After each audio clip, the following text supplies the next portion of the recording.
Hello, everyone, and welcome on over to the MEC. We're getting into the action for another week of some chaotic Smash action. My name's Travis D, and joining me this time around, I got Captain Atsoka coming at us. Are you ready for some Smash here in the MEC scene?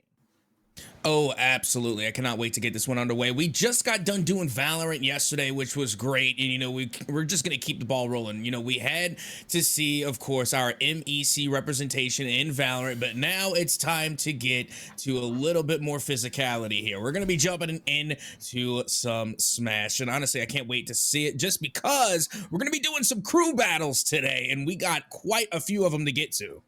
Yeah, no, we got ourselves a big lineup for our first half of the day. We're going to be going through our week 3 matches. So for our week 3 matches, we're going to have those going through onto the screen. And then after that, because of the fact we didn't get a chance to go through our week 1 actually live on stream, we're going to take a trip back down memory lane, do some unseen VODs that were left inside of the vault to be able to check things out and get you guys up to date on everything that happened inside of week number 1. So we've got a nice little midst of action on the day where we get to see where it all started at the very end of the day, but we kind of get to shift around. But hey, we're living in the here and now. I'm ready to see what is ready for us here. Oh, absolutely. As we get ready to get our first matchup underway, and I'm going to be really interested to see just what type of character selections we expect coming from both of these teams. Again, I'm wondering if they're going to try and play for counter picks or if they're just going to go with the comfort pick. Now, personally, I think comfort pick over anything else. You got to go with your best character that you know how to play. So again, it's going to be interesting. And I was casting me some Smash last week, and I got to tell you, I've been seeing some pretty interesting picks lately. And I really do want to see some more sorties as well. Like, I'm really looking forward to seeing maybe a Lucia pick. I hope we get at least one throughout the day. I love the idea of it. I do think it's also funny that all my co-casters have came in and been like, yo, where's the sorties at? Yo, where are they at? Right? Like when I was working over when we had the LAN event before we started over into our official season and whatnot, a lot of people are actually keeping their eyes out for those sorties, right? And instead what we have seen is a very like you said, diverse pool has came out. We've seen a lot of different characters that have been going through. There's a couple that have been seen often. Cloud is the one that actually pops up into my head. We've actually seen a lot of Cloud play inside of the weeks of the MEC, but it's been interesting the fact that we've had a lot of Polly, we've had a lot of Falco and Wolf, of course, but then there's also been a lot of diverse picks just coming about. We've seen Ice Climbers popping off, Little Mac popping off. We saw a Sephiroth popping off. Like, there's all sorts of a healthy mix. You know what? I'm wondering if we're going to see Steve, just because I don't know if they're allowed in MEC. I don't know if they are. I'm just saying, I literally casted Smash last week and Steve was playable, and goodness gracious, it just reminded me on why some leagues choose not to have Steve in the mix. So again, it's going to be interesting, but also I got to see some great Pac-Man gameplay as well. So that's always fun. That's enjoyable. And me, I'm a big boy, so I'm a sucker for the big heavies as well. Give me some Bowser, some King K. Rool, especially I'm a big King K. Rool fan. But also I want to see some Donkey Kong. There was a moment, I don't know if it's still going on, but there was a glimpse where DK was coming up again in the pick rate, but I don't know if that was just for the memes or for what, but still some DK would be great. Well, you know what? For us to get started and get underway, first match, I pick you. I want to go ahead and see exactly what we have cooking on here as we Miami, Ohio, take on Benedict University. And whoa! One stock's already been taken off here. Trade 1-for-1. We're starting things off with an even set of things. Yeah, and this is actually pretty interesting because you got a Joker versus a Little Mac. And now this is the thing. Joker is definitely, up there if we're going to talk about tiers. I really don't, because I don't know, there's just too many characters to really designate a tier list on, but Joker has to be high up on there. And Lil Mac is like the glass cannon of Smash. I mean, they can literally turn a match on its head with just one good solid uppercut. So again, you gotta really watch out for this here. This is an interesting matchup to say the least. living by that botzer motto. All you need is one lucky punch. That's all you need to do whenever you're botsing. And you can see right here, that's trying to get in. A lot of footsies actually being played between the two of them, but Joker not appreciating any of it whatsoever. A couple hard knocks in there, as you can see. Little Mac is constantly filling them up, and there is a nice punch over to the side. Good guard defense coming in. Little Mac not able to finish things off, but got the percentage nice and ready to be able to look for a KO. I was about to say that KO punch is building. Look at the meter; it's just about there. And then you also have Arsene only halfway down there, coming from Mon M over there for Benedict Universe or Benedictine. But it's going to be the up play that is going to work for Bryn Bun. And now, the Joker pick gets hit with a KO punch in turn. And that is going to be 2 stocks taken quickly. And that will be the first round going the way of Little Mac there. Oh my goodness, that as quickly as it started, it finished. Yo, I don't know if you see it right now, but I gotta check my jaw after that one. Yo, homie might need to be checking their jaw as well. Joker is not going to be enjoying that way, getting sent back on home, and that's good. Little Mac getting to start off things pretty strong, only losing 1 stock to a Joker, which is very surprising to me, just because Joker has so many tools at their disposal. Now Little Mac is chilling. Who's chilling on the other side from Benedictine? Who did they send in to face the Botzer? You're gonna need somebody. I don't know, somebody that can zone. You need to keep Little Mac at bay, and they're just so speedy, so that's also kind of hard. And I would like to say, oh, you know what, let's bring a heavy in there, but at the same time, if you get hit with the KO punch, doesn't matter how heavy you are, it's going to do a lot of damage. So again, I'm thinking somebody that can really zone well and keep them at bay, keep them at arm's length, at least keep them at arm's length to where they can't land their hits. So a Byleth would be ideal, because again, the whip, the spear, well, it's not really a whip, you know, the chainsaw. Byleth is insane. Byleth, I think, is one of the best characters in Smash. So again, that would be great. I think being able to have that reach against Little Mac. Also, and again, you might come at me sideways, but I think a cheeky pick going up against a Little Mac would be Min Min. I love Min Min. Well, we might see that. I want to see what this next pick is. I want to roll into it, so I'm just waiting to see exactly what the answer was from Benedictine. Is it the matchup that you wanted? Well, here you go. There's a sword for you.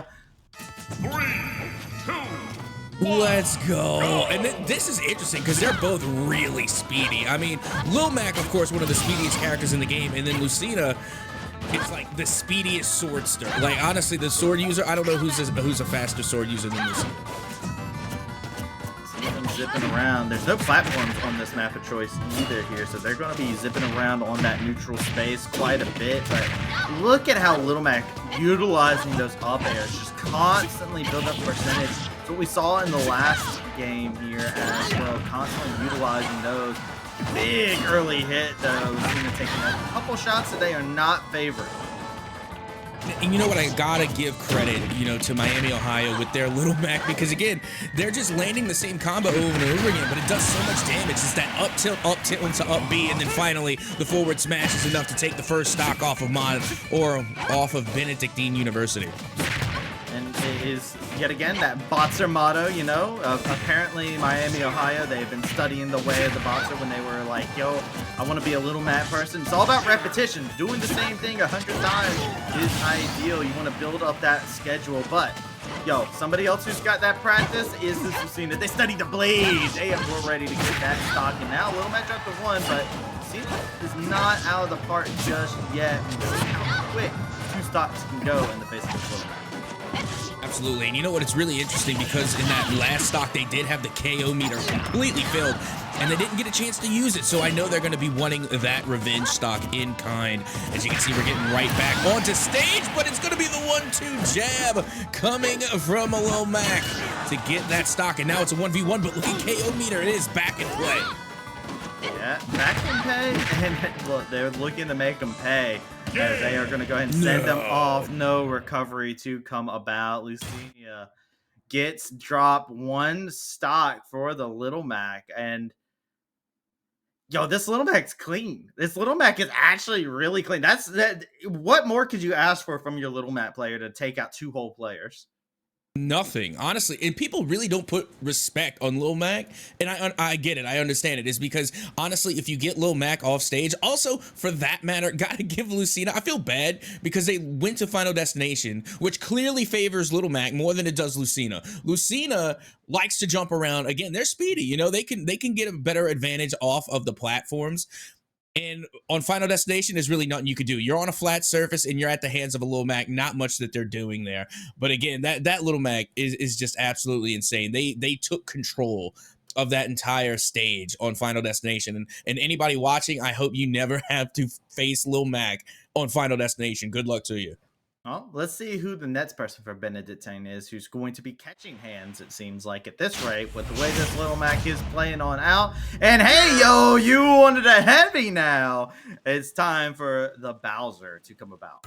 And you know, this is also like another thing going up against Little Mac. You know, we're talking about some of those zoners to kind of keep Little Mac at bay. But, you know, also we talked about heavies, you know. I mean, they are going to be able to absorb a lot more of that damage and that knockback better than, you know, Lucina might.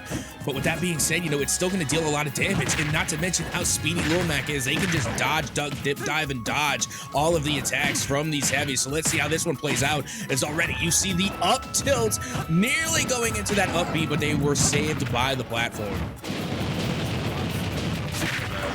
Immediately laying in the damage.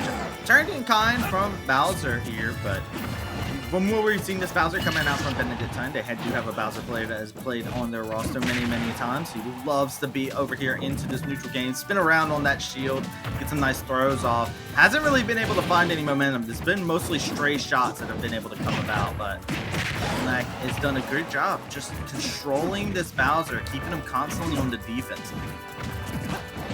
Yeah, but you got to keep in mind when it comes to percentage right now, it is actually going the way of Bowser. Bowser can eat a lot more damage than Lil Mac can. Lil Mac is, in fact, a glass cannon. I mean, they can put out the damage, but they can't take much of it in kind. Not to say that the percentage isn't there. It's just the knockback potential can go either way, and that time it went the way of Lil Mac from Miami, Ohio. Yeah, a little bit of a dangerous situation to lose there. And everybody from Miami, Ohio, they're patting this Little Mac. They're like, yeah, you did great. 2 characters, a stock. Yeah, you can rest now. This Little Mac player said, my job is not done yet. Just continuing to throw hands with this Bowser here. But, oh, bro, that was disgusting. Great throw to be able to come out. They've been looking for that, to find that moment to close out. And now a definitive way to send off Little Mac, but the damage has been done. A dent to put into Benedictine that they have to recover. And you see, this is where I got to get my Bowser knowledge on lock, because again, I had Bowser last week and I'm sitting here, oh, that's Bowser's down throw, and then someone's telling me it's like their side B. I don't know. Honestly, I haven't had enough time playing with Bowser on the sticks. All I know is that move, when you get the body slam in, it is so devastating. And again, on a character like Little Mac, who really can't take much, you know, the knockback potential on Little Mac is insanely high. And again, that was just a great matchup from Little Mac from all three. They managed to take a total of 7 stocks total. That is insane. That's how you want to start things out for your crew battle. Well, going into this next one, you know, Miami, Ohio, they're currently in the lead inside of this crew battle, and they have a plethora of different players to choose from. I'm excited to see which one they have. They have a lot of very fun players to watch inside of it. Please, I want to see that Me Brawler, just because I think it would be fun to see that primary Lotus. No, it's actually a different kind of raid boss. This is the Kirby, who last week was not going down without a fight. They were taking at least 3 players down at a time on average whenever they were on stream. Well, here we are. This is a classic matchup, by the way, bringing me back to, you know, Super Smash in 64 days. There's a couple of OGs, and already looking to put it into Bowser. They can't recover, and that's already 1 stock gone, and now only 1 stock remaining for Benedictine University. Yeah, watch for this Kirby player, by the way, to do some things that are a bit more tricky. They like to do things that will just, every now and then, they're kind of gloat. They get a little cocky sometimes. You can see them kind of floating off the stage and kind of waiting like, come on, come towards the edge. See what happens. I'll suck you into my belly and spit you on out. And then immediately getting back onto the stage, seeing that some of that trickery doesn't work, goes back to the basics and says, all right, I'll let the feet do the talk.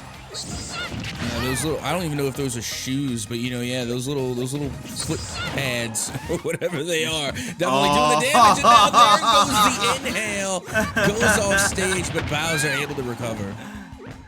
Yes, Bowser can recover, thankfully, just right there on it, but it's going to be cheeky moments like that. But playing with your food a little bit in that instance, Kirby feeling a little bit of the pressure, gets back onto the stage and immediately gets smacked up, as this is the pick that is full of air, and you can see Bowser's looking to deflate whatever they possibly can, try to do as much damage to this Kirby as they can. You can see this Kirby a little bit more serious about just playing this neutral game and looking for their moment to finish off this Bowser.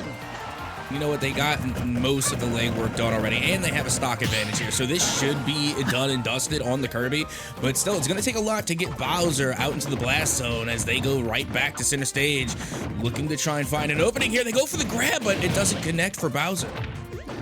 Looking for those raw grabs. Like you're saying, this player loves those grabs, but right now it looks like they're loving getting caught with that drop kick from a Kirby. So Kirby going ahead, finishing things off there, has 2 stocks to the name to be able to challenge everybody else. Remember, as I was talking about before, in the past, Miami, Ohio, they've done a lot of good stuff for themselves inside of their games, and a lot of it has been that Kirby last week was running gauntlets time and time again, mostly playing as a point. So, Benedictine, what you got?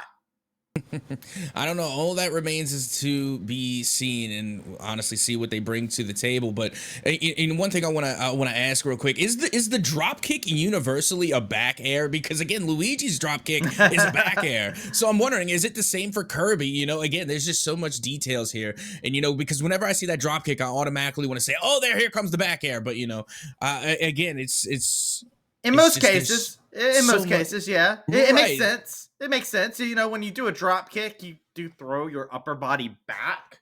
So it makes sense from a scientific standpoint. So, yeah. Oh, yeah. Bringing the science to Smash. Yeah. Science to Smash. That's what everybody came here to be able to see. And I think this Wolf is going to try and figure out a scientific way to dissect this Kirby and get them off of the field.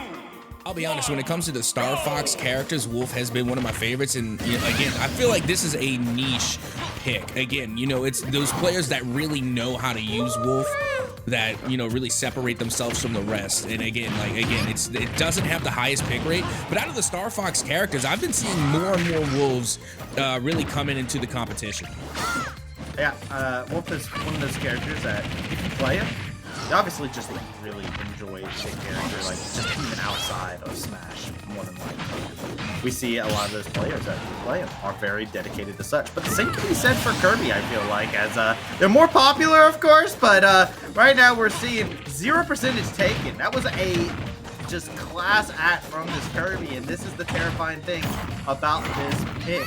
It costs you 1 whole stock to get 47% onto the Kirby, and now they're getting a little bit more with that blast of fire, trying to feel their groove. And it's so funny because, like, you know, I'm watching Kirby and I can't help but feel bad whenever they take damage because Kirby's just so cute. And you're just pummeling this little ball of silly putty, but at the same time, Kirby will absolutely destroy you. So you gotta put the cuteness aside and just wreak havoc. As now you can see Wolf is able to take the first stock, or second rather. Go ahead and finish off, well, their first stock technically inside of this round. It's costed them quite a bit to be able to do this. The Kirby still sitting here on last stock, looking for that moment to be able to just catch a stray, but the only thing they're catching is hands and feet from this Wolf, as Wolf doing a great job now. It feels like they've kind of found their groove inside of it, but a quick throw, kicking them on the ground, throwing a little bit of a temper tantrum. Throws another kick over their way. Wolf, can you recover from this defense? Yes, you will. Back onto a neutral stage.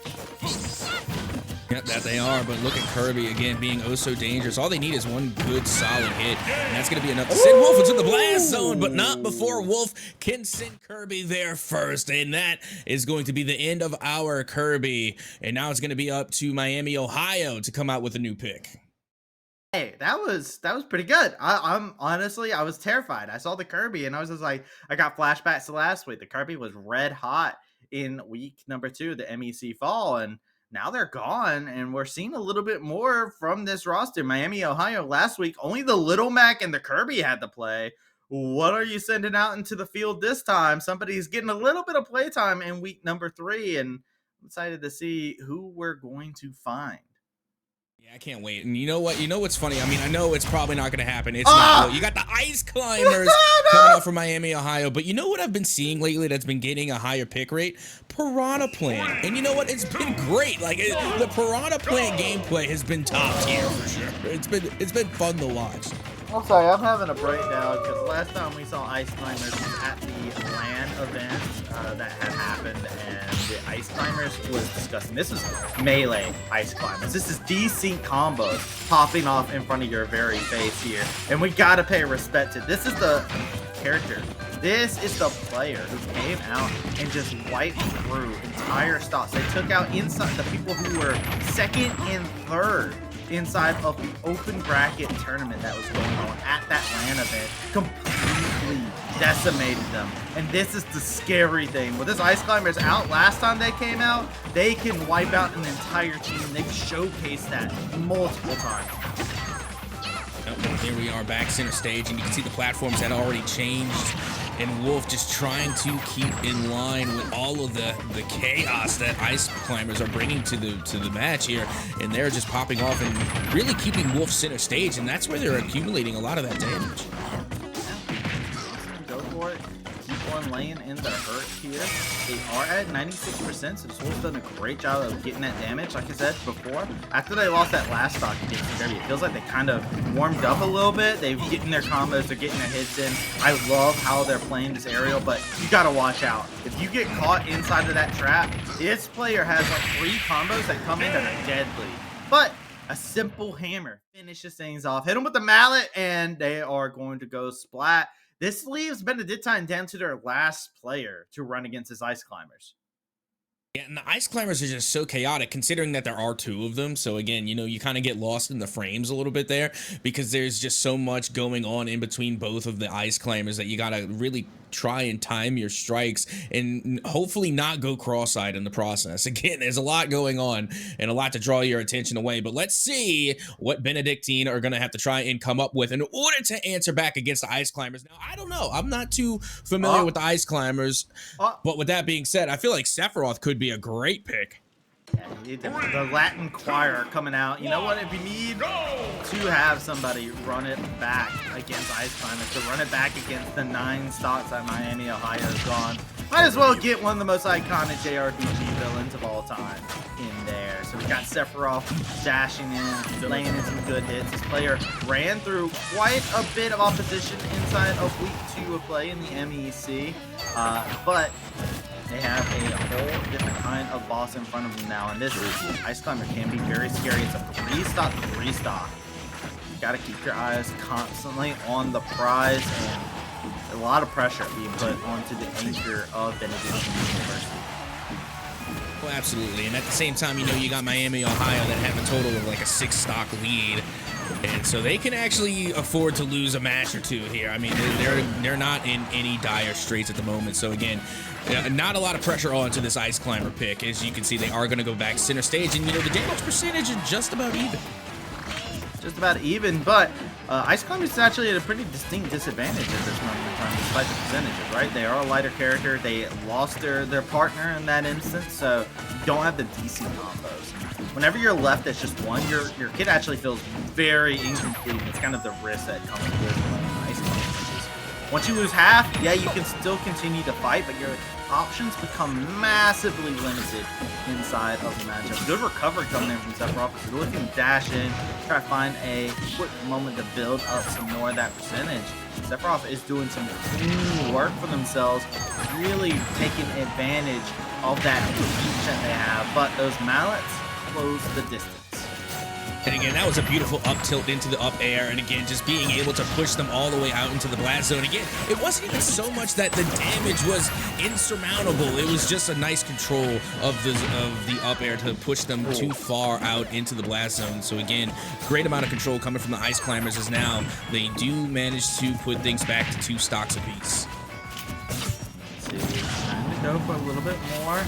letting that hurt. They do have their partner still there with them, but this ledge defense that's been coming out from Sephiroth has been so clean and going for those spikes. This is something that we've seen from the Sephiroth player looking to play that ledge game. Has one of the best spikes. It's just straight downward spike, just like that. And they're going to go ahead and look and grab themselves another KO. They're not trying to waste any time. They know how dangerous this Ice Climbers can be, and they are getting rid of those stocks. Last stock for Miami, Ohio's Ice Climber, who was very deadly component. This might actually make Miami, Ohio sweat a little bit here, and Sephiroth can close out this last stock without losing one of their own. Yeah, I mean, it definitely would be a little bit nerve-wracking, but at the same time, you know, this Sephiroth has 2 stocks to take away bare minimum 6 if they manage to pull this one out. It's 7 right now, but still, I mean, they have to get rid of this final stock off of the Ice Climbers just to make sure that they can even secure that 2-6 split. As right now, you can see the Ice Climbers are able to recover, and now there goes a nice forward slash. Being able to try and get the final limb and the final stock off of Ice Climbers. And now here we go. We are down into the last 6 stocks. It's a 2v6 situation. If anybody can do it, Sephiroth can. Everybody from Benedictine sitting inside the same room at this current moment in time. They're doing the chant for him. They're hitting him with the "See ho Sephiroth." Like they're all in the background, cheering him on, giving him that music, giving him that vibe. You know, the soundtrack is playing. You got to delve into that mindset. And hey, yo, this is where it's all about. The run back.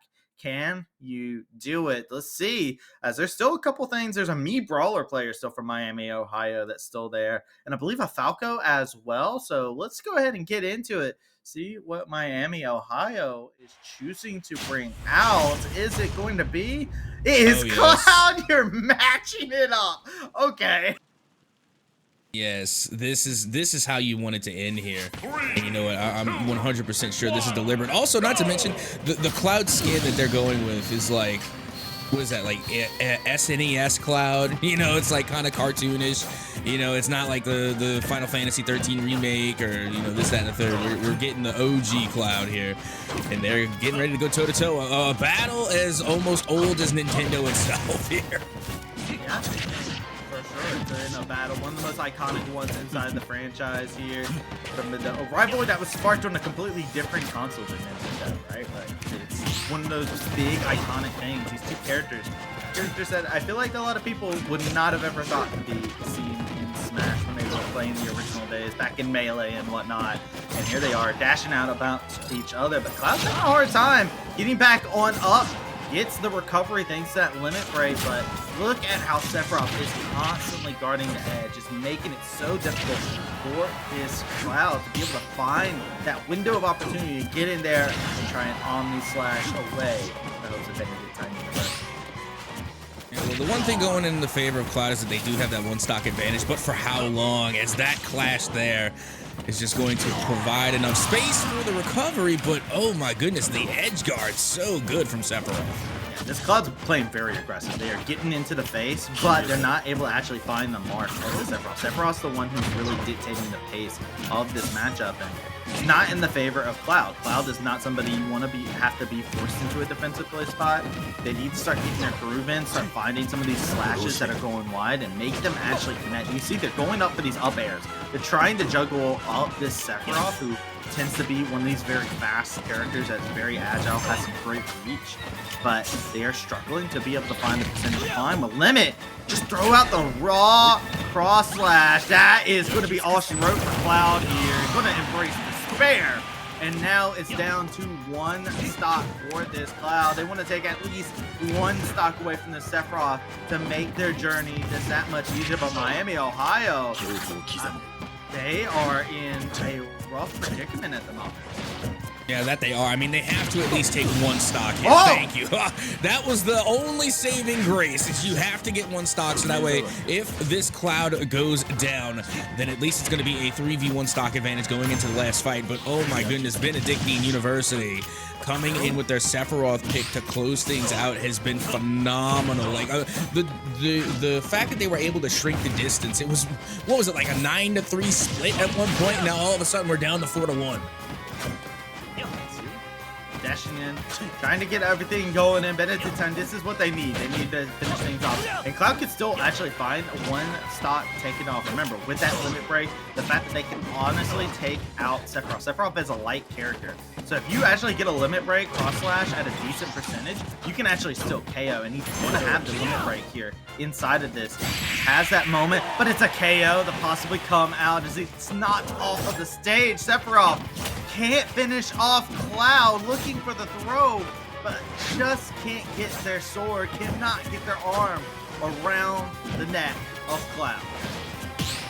And this is becoming a real bout here, but a big advantage now as they force Cloud off stage. The recovery's there. It's still a long way from getting that limit breaker back. Unfortunately, they wasted it, but now Cloud again trying to force Sephiroth up into the air, being able to find the backslash, and now forcing them off stage again. Sends out the projectiles for the edge guard, but no, Sephiroth again will recover. They're playing a game of footsies at the front, throwing each other out, and there you go. Finish things off. That is game. Sephiroth, one stock left against 3 of Miami, Ohio. Normally, at this moment in time, I've been counting on my hand all the different players that have been coming out here. And the one that's most notable from Miami, Ohio, that I believe has not shown their face yet, has been a MEC brawler. So that's a fight that I wasn't ready for to be the way that we close things out, but it might be how we close it. Let's see. I want to see. Is it curtain call for one of these two squads here? Odds against Benedictine. Here's that MEC brawler. Nah, there's only one character that can finish this matchup nicely, and that's Piranha Plants. What? Oh, well, we'll have to settle. We'll have to settle for the MEC brawler. It's going to be a 3v1 in the stock. And like I said, if Cloud had not gotten at least one stock off of Sephiroth, then they would have did their team an injustice. But here, Miami, Ohio have all the advantage they need to try and secure this win after a monstrous comeback from Benedictine. This would be terrifying. This MEC brawler, no slouch, very fast, very agile, likes to throw out the primary load many different times. The loadout tends to be the bowling ball. They tend to go for those flip kicks, and they tend to go for those primary lotuses where they just grab you, put you, and dunk you on the top of your dome into the dirt. Keep your eyes for it, but hasn't really been able to find that momentum. They're trying to catch it right now. You see him going for those primary lotuses, a little raw there, but every single time Sephiroth knocks him, immediate response, jump up, throw that bowling ball out, give yourself some space. Don't let Sephiroth dictate the pace of this match too much. MEC brawler, the percentage not in their favor at the current moment in time. Okay, so question, is the name of it really Primary Lotus, or is that just a Naruto reference? That is 100% a Naruto reference. Okay, because I know what the Primary Lotus is, but no, they don't even need it. They don't even need the Primary Lotus Sephiroth. They go off stage. They can't recover. No. Oh, you hate to see it. How does it end like this? It's a tragedy. It's a tragedy. MEC brawler's up on the platform, like ready, like, all right, round 2. I can do this. Sephiroth, unfortunately, it's one of the problems that you do get with Sephiroth. Your recovery options are a little bit limited. Found themselves in a situation where they were at an angle they weren't favoring. Sad day for Sephiroth, but honestly, Benedictine showed us quite a bit, and honestly, I'm like looking forward to the rematch between these two schools. Oh, absolutely. But with that being said, before we can get into the rest of the matches, that is just one match down. We have 5 more to go, so don't go anywhere. We're going to be right back with more Smash action for you here at the Midwest Esports Conference.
Hello, everyone. Welcome on back. It's Trav and Cap with the MEC, ready to go into game number 2. We just got to see a very fun possible comeback that did get shut down in the final hour. Now we're going to be going into our second matchup. Cap, are you ready?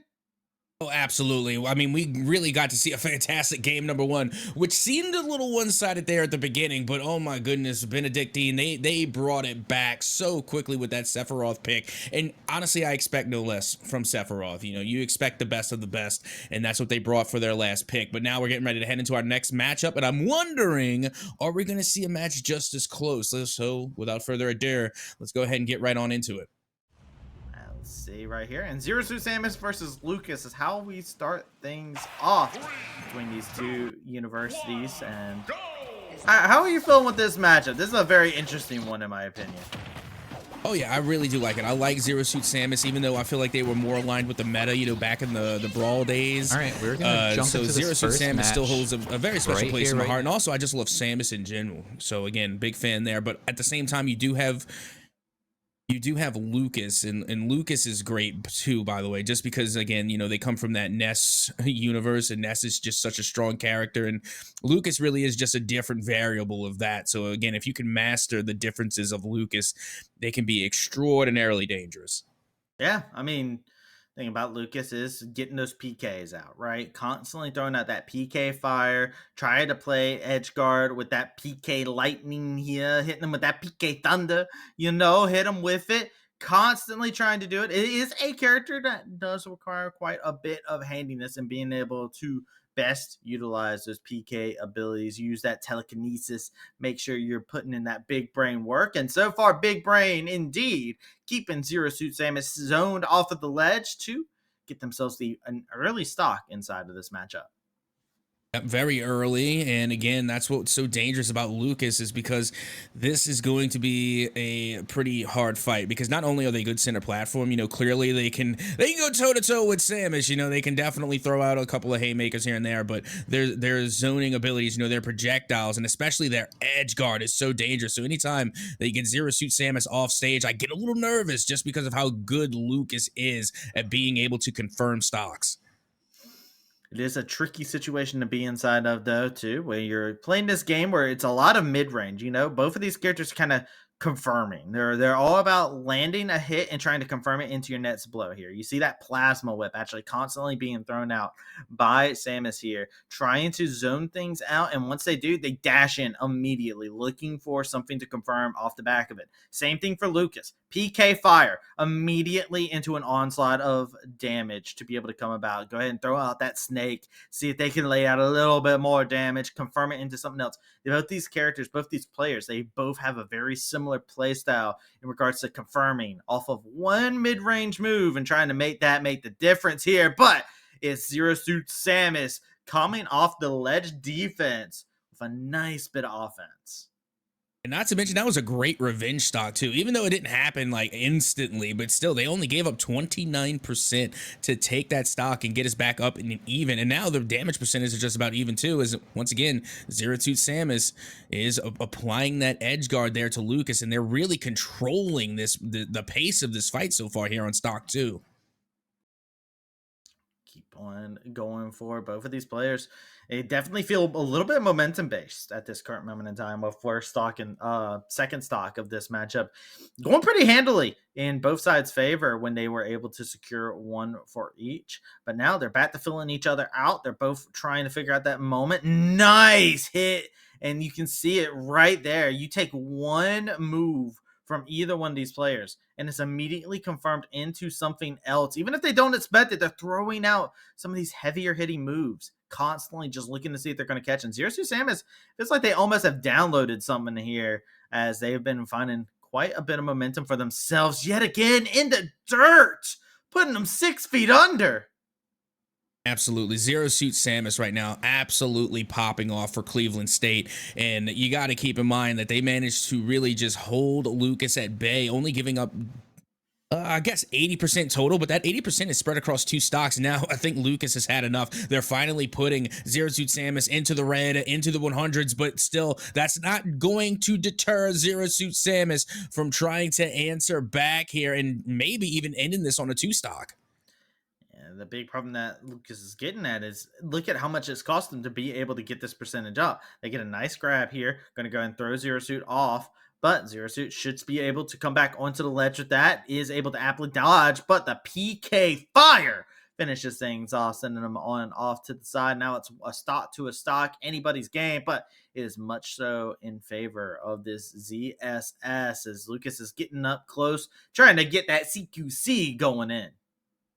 Yep, and now we're down 1 stock to 1 stock, but you can see Lucas in a little worse for wear here as they're off stage at 99%. All it's going to take is one solid smash coming from Zero Suit Samus to end things here and now.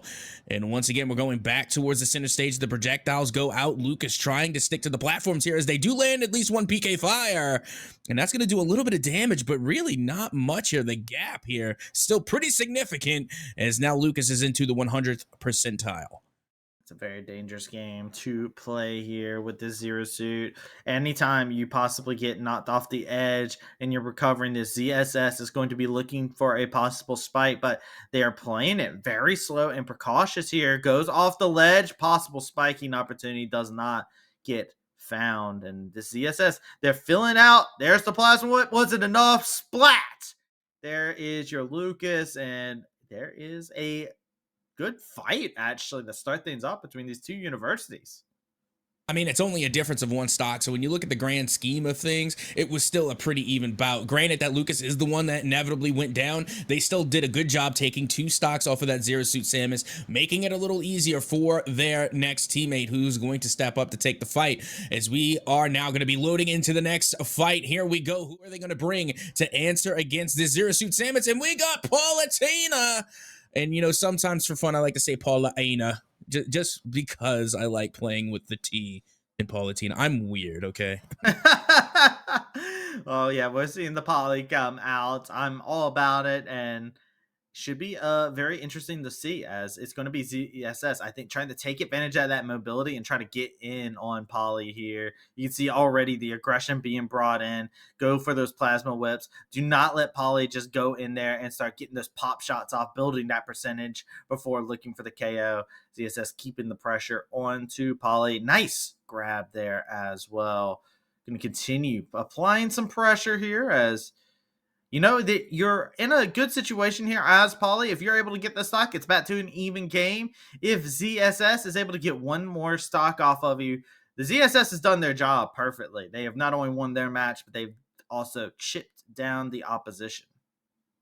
And you see, this is the thing with Palutena is that they are a very gnarly character. Again, they have to get a little bit of range going here. So again, playing on small battlefield. Actually, you know what? This isn't small. Is this small? I feel like this is regular battlefield. Regardless, it doesn't matter. Palutena, they are able to play, again, just really good at the zones. But, you know, you got to keep in mind, Zero Suit Samus, they have a little reach of their own. So they don't have to shrink the gap that much in order to land the Plasma Whip. And right now, they're doing phenomenally, being able to close that gap and denying Palutena any damage.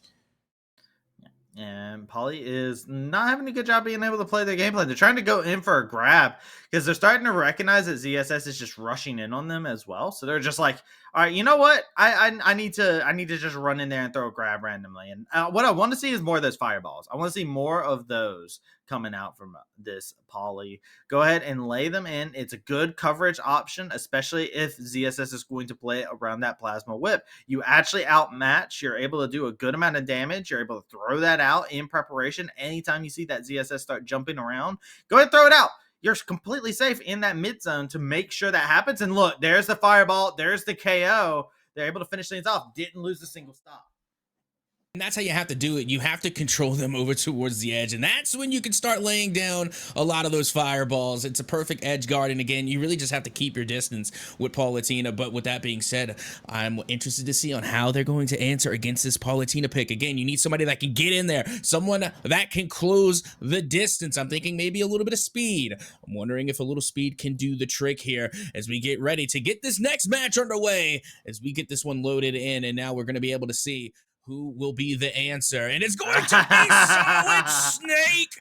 I love it. Solid Snake, my Brawl main, showing in their glory. Also, not biased at all, but I'm a huge Apollo Kage fan.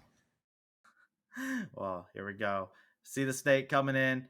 We got Mr. Big Body coming in, laying in a couple CQC combos, laying in the hurt. These grenades are going to continue flying on about. And this is where it gets very interesting in terms of the matchup, just because it's two characters who are really good with the zone advantage. But you can see the platforms being controlled by Snake throughout all of this. And nice grenade tosses coming out constantly, applying that pressure to Polly. Oh, absolutely. Now take a look at this. I mean, they are just, this is literally the answer that you want to have. You got Palutena, arguably one of the strongest zoners, against Solid Snake, who is like the zoner. Like, they are the explosive zoner. You'll love to see Solid Snake come out. And even when you think they're out of the play, those pesky grenades and C4s just come out of nowhere, and they come out of nowhere to get the first stock off of Palutena. Yeah, tricky C4 laid onto the edge of the platform there, caught Polly on surprise, and that's the thing you got to watch out for, especially with these platforms. There's a lot that you have to constantly keep note of when you're playing against Snake, which makes him one of the most unique characters to actually have to play against, just because of not only do you have to be aware exactly of how your opponent's moving, but you need to be aware of everything that they play. Everything they throw out is a danger. It's a possibility. And you got to watch out, especially for these snakes that are down to get danger close with you. But check that out. That was a disgusting spike into orbit. And take a look at this. I mean, 125 now, but at the cost of 2 stocks from Palutena. Again, this Snake is literally beating Palutena at their own game, and you'll love to see it. But they should be able to take at least 1 stock here off of the Solid Snake pick, as they're forcing themselves back to center stage. Nice grab there. Not much doing those for as far as kickback is concerned. Snake again, just laying down the artillery like an AC-130 from up on high. And there goes the bazooka. They almost got, not the bazooka, I'm sorry, the mortar strike. If that would have landed, that would have been devastating. Now Solid Snake almost at 200%. You can see Palutena's looking for those up airs. Finally find something to be able to get a stock off, but damage definitely feeling done. 50% on to this Poly, and now they're just trying to take a couple pop shots here. Get a little bit of damage chipping away onto the Snake if you possibly can, while trying to avoid some of the explosions. But yet again, one explosion is consistently chained up with another one, and this battlefield feels like it is in complete control. There's the up air, and boom, there goes Poly. I love watching Solid Snake play. I'm sorry. And then, again, like one of my most proudest Smash moments was actually being able to cast Apollo Kage in the BTFS. And honestly, it was just such a sight to behold. So when Solid Snake goes to work, it's like art. They go absolutely bonkers. And now, honestly, I'm curious to see on how you're going to counter Solid Snake. It's so difficult because not only are they a great zoner, but they're very, very speedy and very light on their feet. Yeah, well, we're going to be very speedy, light on our feet. We're going to get into this next matchup, as it seems like they've already figured out their answer, and they're not going speedy. They're not going light on their feet. They're bringing out the King K. Rool to come against Solid Snake. And you see, this is also conflicting with my heart here because, Louisiana, our pro Smash representation comes from Kirby Kid, and they are arguably one of the best King K. Rools in Smash, the #1 King K. Rool. So I also do love the big croc. That is K. Rool. But with that being said, I honestly respect the pick. I respect it. The belly armor, I think, is going to go a long way against Solid Snake here. But right now, it's not going far enough as the belly armor is about to get broken. And it does. And out goes the bazooka. The down smash lands. And that's going to be the first stock off of King K. Rool. Oh, the RPG just coming in. Yo, your belly can't contain that. King K. Rool not enjoying the recipe of disaster that this Snake has been spelling out. And you know what, King K. Rool, they're no stranger to war crimes, but right now, Snake is teaching them a whole different story. They're getting the lessons on the guns of the Patriots right now. Yep, that they are. And you just got to respect the speed because more often than not, it's really just Snake being able to go up and around this K. Rool. And they're using the platforms to their advantage here. And out goes the mortar, and the mortar connects this K. Rool. Can't go anywhere without there being an explosive from Solid Snake. It's so hard to be able to dodge out on that. Like there was a moment in time there where he's just like, all right, yeah, you're gonna go for an up air because it's literally your only option that you have. So go for it. See what happens. And look at the pressure that's constantly put onto King K. Rool every single time. And now we're back at it. Come for an up air. Why don't you up air me right here on this platform? It's completely safe. It's completely C4. fine. There's C4. Oh, like every single thing is a coordinated plan for your demise. And what do you do if you're King K. Rool? You try to get into the helipad. You're going to get hit with a couple rockets. Nice little belly thrust to come about. The mortar's being fired about. But you're just going to get kicked to CQC at 200% on this King K. Rool. And you know what is so devastating about the C4? Look, there's another one planted, and you could barely notice it. It is so hard to actually pick it out to say, oh no, there's a C4 there. And when you get lost in the sauce, now all of a sudden you just took double the damage from a nade and a C4. The big problem is, especially in instances where Snake is able to just kind of control the map like that, you're put into a situation where you have to focus on all the projectiles coming at you. That's what makes a good Snake player. It's so terrifying. It's just the fact that there's so much stuff that's flying at you that you need to pay attention to, that you're all of a sudden you're gonna have to get lost in the sauce. Eventually, you're going to lose track of something, and the repetition it just continues to come out from this Snake player. They're constantly throwing them out. They're constantly making sure grenades are being thrown out. And yet again, we got two characters here that are very heavy, have good recovery here. You're in for a rough situation as Snake is kind of able to just continue to lay out that pressure. And King K. Rool has not been able to find their mid-range game where they're able to shoot out that blunderbuss. That's going to be straight into the heavens. King K. Rool has been sent on. Solid Snake, 2 stocks to the name still. And again, that was phenomenal. The mortar strike just to deplete the shield, or at least to force the shield out, and then following it up with the up air from underneath the platform. That Solid Snake is just mean. That is a deadly, deadly snake. And don't get me wrong, I would like to throw out all the different types of snakes there are, but that's going to be conflicting with the canon and the lore that comes with Metal Gear Solid. So we're just going to stick with Solid Snake, the true explosive zoner of Smash, as we get ready to head into our next matchup. But goodness gracious, I don't know how they're going to answer against Solid Snake. Well, looks like Rob is the answer actually in this case and scenario. Very interesting one, right? We've seen Rob quite a bit, can do a little bit of everything that you need. I believe I'm trying to actually think about this matchup and how it went last time, because I believe we got to see these two players go against each other last time inside of the LAN event that was a couple weeks ago, and I believe Snake caught a very big upper hand. It was a completely different stage. It was the Final Destination regular size map that we had just been on top of. This time around, it's over on the Pokemon Stadium. As you can see, Snake is still laying in some work, but Rob's getting some good offense back as a result as well. You know, Travesty, I want to pick your analytical brain here because, I'm trying to figure out where Rob belongs as far as, your categories here. Are they a heavy? Are they a brawler? Are they a blaster? I mean, they don't come off as a blaster, but they do have the laser beam. So, I'm wondering, where do we put Rob in those classifications? I kind of consider Rob a specialist, honestly. If I had to make, I would give them their own class, because there's a couple characters in Smash that I feel like kind of fit into that idea, where they don't really fit into one or two things. They fit into multiple. So they have zoning tools. They have the heavy tools. They are a big body, of course. They've got great recovery. They've got great ways to keep you out. They've got fantastic mid-ups. The combos that you can do are absolutely disgusting. The gyro pressure is there. There's so many different things that you can do with this character. And while they have so many tools, right, it does come into the question of what do you master inside of as well, right? You're going against the master of being able to lay in these explosions, constantly putting in the zoning. Is it good for you in this situation to go with this Rob, to go with something that does have like that jack of all trades mentality where they can kind of do everything for you and are very effective at all of it, but not necessarily the master of it?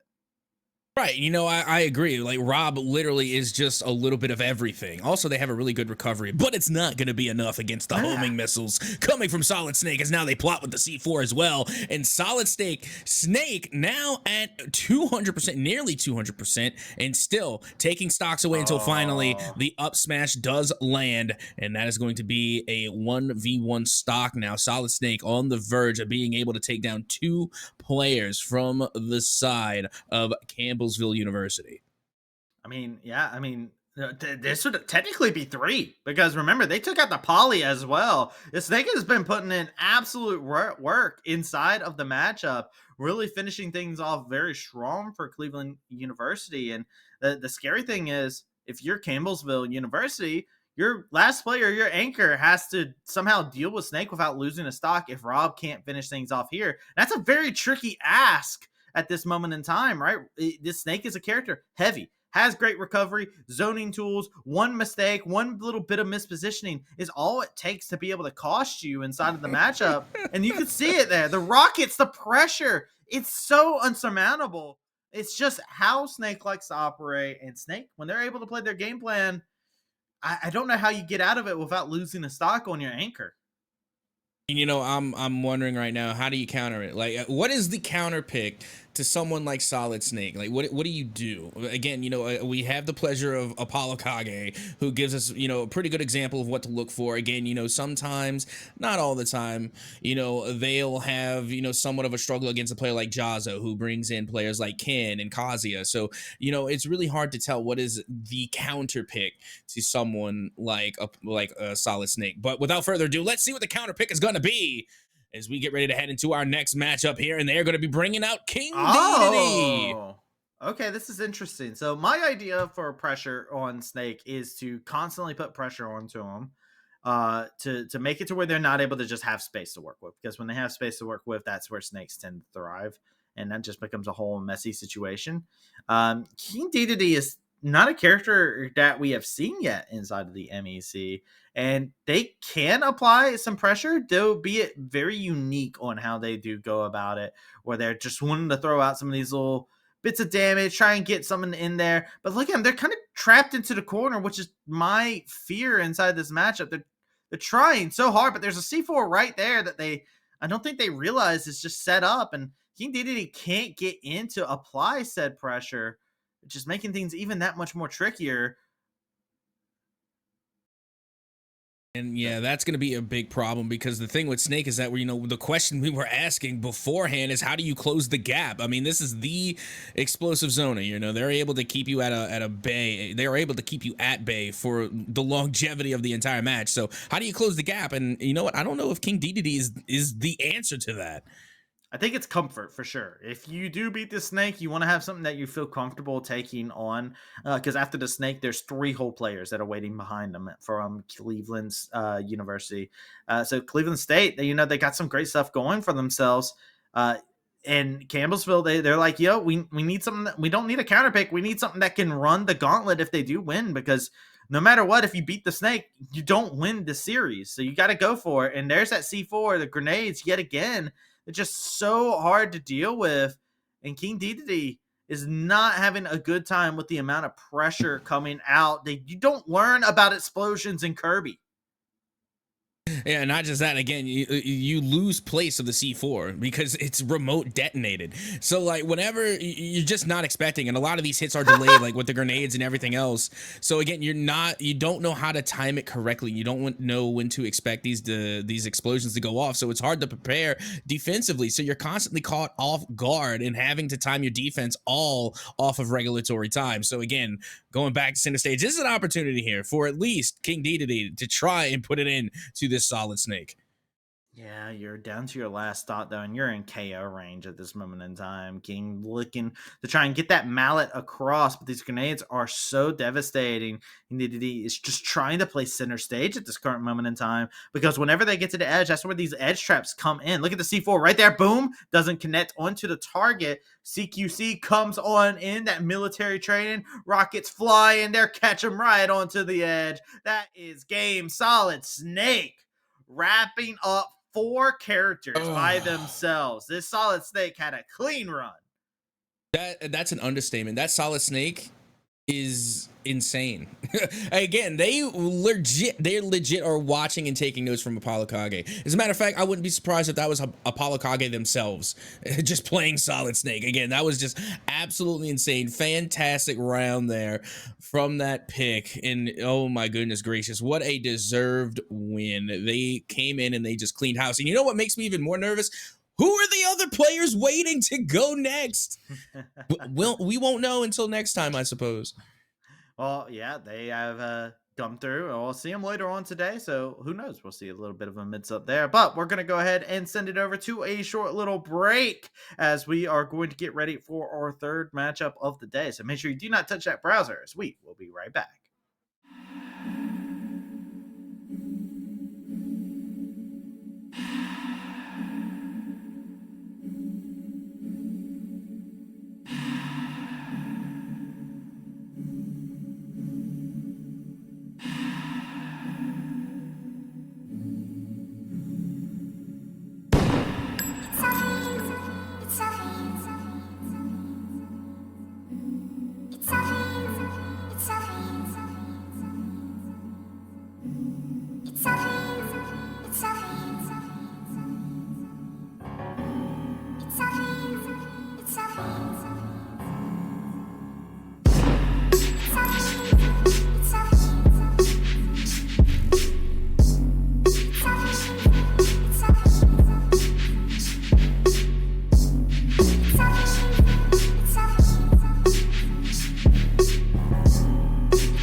Hello, everyone. I told you we'd be right back. I would never betray your trust. Welcome back to the MEC. We're getting ready for some more Smash. My name is Travesty. I am joined here with Captain Atsaka. Are you ready for our third matchup and our final one of week 3 that we have for today? Yeah, because this is going to be our third matchup of the day. And after this, I do believe that we're going to be going back in time to try and get a little bit of a refresher on what happened on weeks prior. But with that being said, let's get ready to get our third matchup underway. And again, we have just been seeing some fantastic plays being made all day, whether it was from the first game there and Sephiroth really nearly making that incredible comeback to going into game 2 and Solid Snake nearly running the entire ring around their opponents. Again, it was just absolutely phenomenal play so far, and I'm just curious on how can it possibly get any better. Well, here we go. We'll find out our answer, I believe, right now as we're going into it. Actually, it looks like we just need a moment to get everything set on up, but it should be a fun little setup here. I believe here, going into our third matchup. One of the things that I've been excited about on the day has been the fact that we've had unique matchups throughout the entire day. I don't think any team has been showing a duplicate pick across all the other teams on the day. So we've had school has basically brought a unique roster that no other school has brought in on the day, which I think is a very fun thing to think about. Absolutely. And that is one thing that I didn't even notice until you had pointed it out, is that we really haven't had any doppelgangers. It's been all unique picks, which is interesting to say the least, but at the same time not so surprising, just because there are so many characters in Smash. But with the meta being what it is, and a lot of the competition and the high competitive Super Smash tournaments that happen, a lot of players just tend to try and go with those picks as well and try and replicate what we see from the pros. And that usually sets the stage for what the tier list is. But again, you have those niche picks like we saw today with the Wolf, for example, coming out. And then not to mention players like C Stick Down, who is just phenomenal on a Wario of all things. And it's not just that, they play Wario, they play a good Wario, they go toe to toe with the pros. So again, it's being able to find those unique picks that work best for you, all the while being able to take advantage of what a lot of these other picks have to bring. Yeah, I always bring it back down to the fact of how much I just love collegiate, because collegiate esports in general has a lot of the non-traditional stuff coming in, and that's actually my favorite thing about collegiate. It's just the fact that it's a lot of non-traditional. You have your meta, we make our meta, and that's completely fine. That's what I love about collegiate, and that's what I want to see from these programs, right? And that's what I've been seeing from my time here so far inside the MEC for the Smash scene. Is we are seeing so many diverse characters, so many deep rosters that have been just showcased day in and day out. Yeah, well, I think we're just about ready to get our next matchup underway, as now we should be able to go right on in. As you see, we are going to have Cornell College versus Ashland University, and there they are. I'm wondering why it took so long for this to come out. It will be Steve, but I got to tell you, if there's anybody that I think could possibly take Steve, it should be Little Mac. This is the first Steve of the MEC, by the way. Ooh, I'm sorry. I don't like Steve. It is the first time we're having a Steve inside the MEC. It's just having a bit of a laugh here, blowing up some TNT. I think this is just like input checks, This has to be, yeah. No, there's no. What are they doing? They're just swinging madly. They're fighting their demons. Oh, well, hang on. They started throwing blows there towards the end. I mean, it was hard to tell what they were doing. I was assuming that was just, a button test. Just making sure that everybody's good to go. There's no lag. There's no excuses, which honestly with Steve, I really don't think it matters. Again, we can argue all the live long day. People say, it's like, oh, Steve's not that bad. And I'm just like, yeah, he might be. But regardless, we are getting ready to head finally into the matchup here. And it's going to be interesting to see. Oh, maybe. Yes, maybe. We'll see. Yes, no more Steve. You don't get to see any Steve today. It was a teaser. Instead, you're going to get Terry versus Bayonetta. What a sentence that is, by the way. Terry versus Bayonetta. Terry has a very soft spot inside of my heart. I love Terry as a character. Bayonetta, of course, always deserving the love as well. But Terry being inside the game was a character that a lot of people were like, wait a second, who is Terry? Hold on. And people had to go back and was like, wait a second, hold on. Terry kind of slaps. Terry get that go button. He kind of goes, Yep, that they do. And you know what's even crazier to me is that, like, I see a lot of Terry players and they just don't use go meter, and I don't understand it. Like, how can you pick Terry and not use your go? But I don't think that's going to be a problem here against this Bayonetta. And then, Bayonetta was in the meta for quite some time back in the day. They've fallen off a little bit in Smash Ultimate, but they still hold a pretty good pick rate in Smash Ultimate. OG Steve, right? Maybe. I don't think there was anybody as bad as Steve. I don't know. I mean, we'll have to. Bayonetta was the first one I remember from Smash Ultimate. First character I remember actually that people were like putting up forums to be like, yo, can you ban this character? So Ban it. Bayonetta Can we nerf needed it. something? Yeah, but right now, I got to tell you, Terry's doing a little bit of work here. They took the first stock, and they have Go Meter, and they are just popping off as the last Go move does land, and that's 2 stocks to 3 now in favor of Cornell College. Yeah, you got to watch out with Camden here. Cornell College is actually really disgusting about how they play this. Nice use of the witch time there to slow things down and put things back in your pace.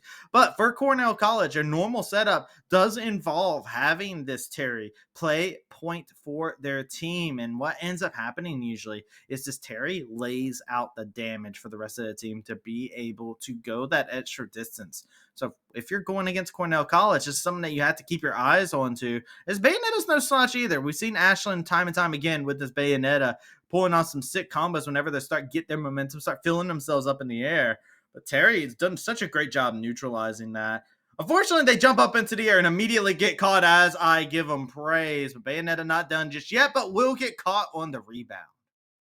That was nuts. That was a fantastic up air, and then we get the elimination animation, and then they just follow it up with a shoulder tackle to send them into the blast zone. And, like you were saying, Bayonetta is definitely not a character to sleep on. Anathema's Bayonetta managed to take down Goblin Roy. So, again, that is truly something to see. When you put the character in the right hands, amazing things can happen. But regardless, Terry in the perfect hands, because they were able to take not just Bayonetta, but they managed to take Bayonetta out with stocks to spare. So again, they did phenomenally there in round 1.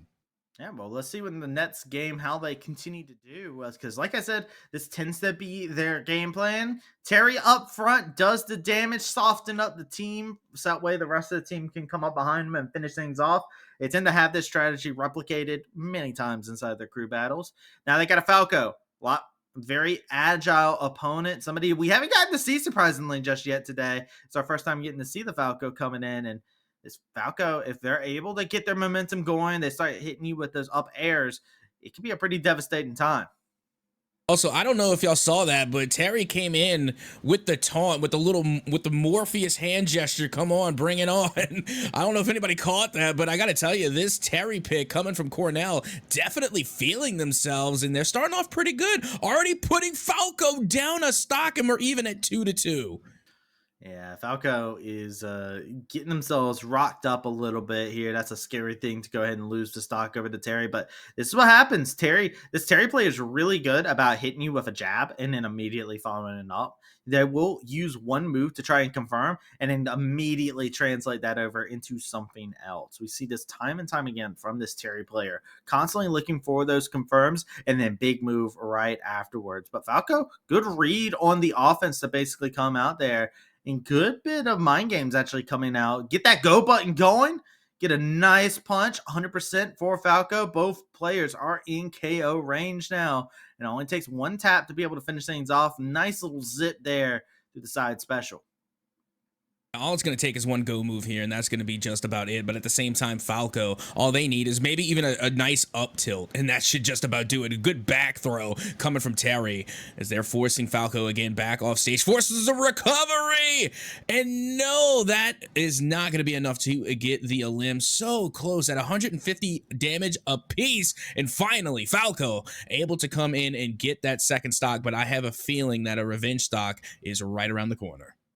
Yeah, you see a little bit of footsies being played there inside of the ledge, but it will just be sliding forward with a fist. A stock to a stock.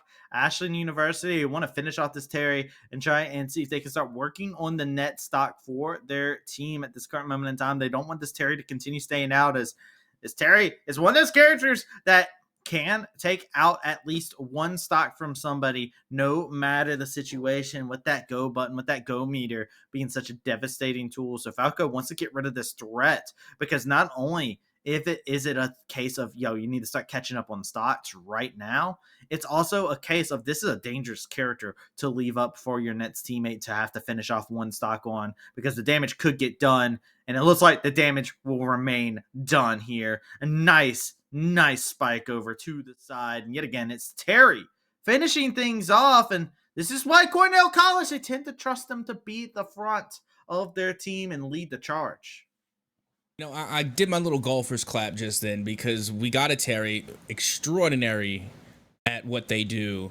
And they actually use the go moves and they use go meter. And it's just nice to see. It does well for my anger management because I can't tell you how frustrated I get when I just see the go meter and there's no go moves being used. So thank you, Terry from Cornell. You're doing just swell, and I hope you have even more success going into your next match. You got one stock left, but now I'm ready to see a rebuttal. I've gotten my Terry fix in for the day. As we get ready to head into this next match, I want to know what is going to be brought in order to take this Terry down. I don't know. Has the Terry had their Terry fits for today, right? That might be the question. I'm ready for this next matchup. I'm ready to see what the matchup looks like here. You need to pick something that you can deal with this Terry quickly, effectively, get a nice quick KO onto him. Hoping it's not a heavy, honestly. I actually would prefer somebody who's able to get in there, mix him up. Like if you go with somebody heavy in this situation, it could be a very weird case and scenario. Here we go. Yes! Oh! Called it. Captain called it. Let's go. All right. I didn't call it directly, but I did say sortie. You did say sortie. All right, Captain, call it. Walk me through this. What does this Pyramithra need to do? Spam. I mean, that's pretty much it. Just spam Mithra's ability. That's all you got to do. I mean, you just keep Terry at bay. Honestly, you can also force them off the edge, and then you can always hit the down smash with Pyra as well. Pyra's ledge guard is really, really good. So while you're on stage with Terry, keep them at bay with the Mithra, and then if you can get Terry off stage, follow it up with the Pyra. But right now, we're seeing Pyra go to work here center stage on Hollow Bastion, as finally they do switch back to the Mithra here. Yeah, you want to get into a situation where you're able to kind of just like throw out that sword, right? And be able to control that neutral space right there, just like that. Go in there, put a little bit of some pressure onto this Terry. And I want to see more of that. I want to see more of those confirms in that mid-range on the neutral. But you're in a dangerous spot right now. You're at 131%, 140, and you have been sent on back to the Hollow Bastion. One stock down, and the go button, the go meter is not even stacked just yet. And you know what's crazy is that, Mithra actually has some pretty good wake-up damage, and they weren't even able to do it because Terry, again, just so good at spacing themselves on the edge. And now they're able to take 2 stocks. They have go meter. They could possibly take this Pyramithra all the way to 3 stocks, and that's going to be a total of 9 stocks to this one Terry if they can close it out here. Yeah, it's a dangerous situation to be inside of. Getting them over to the ledge. Terry is at 120%. They're looking to put in a big amount of damage here, trying to look for that jab to confirm into a blow here of their own. Good recovery coming about, and they finish it off. Terry finally taken off the field, but at what cost? It took you 2 players, 2 stocks. That is a total amount of just 8 stocks just going past for this Terry that had to be offered up, and now you just got 1 stock to defend against the onslaught. That is, again, absolutely insane. That Terry was S tier. I mean, there's no way around it. They were able to come away with 8 stocks at the cost of 3, giving their team a huge lead. As now we get ready to head into the next matchup. Of course, Pyramithra only with 1 stock remaining after that bout, and Ashland University have a quite a big deficit to try and make up. But hold on a second, we have a Yoshi coming from Cornell College. Yo, they said Cornell was just like, who wants to come in? Who wants to come in? They said, you know what? It's time to break out the Tims. Let's get them here. They got the Yoshi out there. The Tims are fresh onto the feet. They're going to be looking to do a couple kicks onto the face of Pyramithra. Say that your waifu is trash. That is the name of the game for this Yoshi, as they're going to be looking to smack him on up and lay in the hurt. That they are. And I really love Yoshi just as a character. But in Smash, it's hard to tell because sometimes I'll see a Yoshi pop off, and then sometimes I'll just see him get dumpstered on, so I love Yoshi, and I gotta tell you, this is one where my heart breaks because anybody that hurts Yoshi is, I don't know, you're instantly my enemy. Yoshi is, again, one of those cute characters that I can't imagine harming in any way. That sounds like to me you haven't played enough Mario Party then No, against I people played who play enough, and I got Yoshi. beef with Mario. I got beef with Mario and Luigi. The way that they abuse poor Yoshi. Well, there you go. Roll across here, and right now, good stuff from the Yoshi to get some damage, of course, but it's the Pyramintha actually that's been able to really lay in a good amount of hurt here. Going to go ahead, percentages even, but there's the Tims. They do all the speaking. And that is enough for them to finish away. Ashland University, they're down to their second to last player amongst their squad. So you tell me it's the power of the Timberlands. That's what it is. It's Yes. the power of the big boot to the face. Yes. And that's all you need. I mean, don't get me wrong, they ended it on an up tilt. So yes, it was the Tims being used there to literally just sweet chin music Pyramithor straight into the blast zone. But with that being said, who can counter the tyrannical Tims? Only one way to find out, and that's to get into our next matchup. Let's see who we have coming to the party. It's Incineroar. Okay, I can dig it. I can get down with Incineroar. Now, I actually don't know how I feel about it, because if Incineroar gets his hands onto Yoshi, right? Different ball game, right? You get those lariats spinning around. You go for those Alolan lariats to come about, laying a good amount of damage there. It can be a pretty scary time. But if you're Yoshi here, you can just do some like just like some egg toss. You can kind of zone out a little bit in different instances. It is a smaller stage. Wow. Okay. Incineroar got his hands onto the Yoshi though.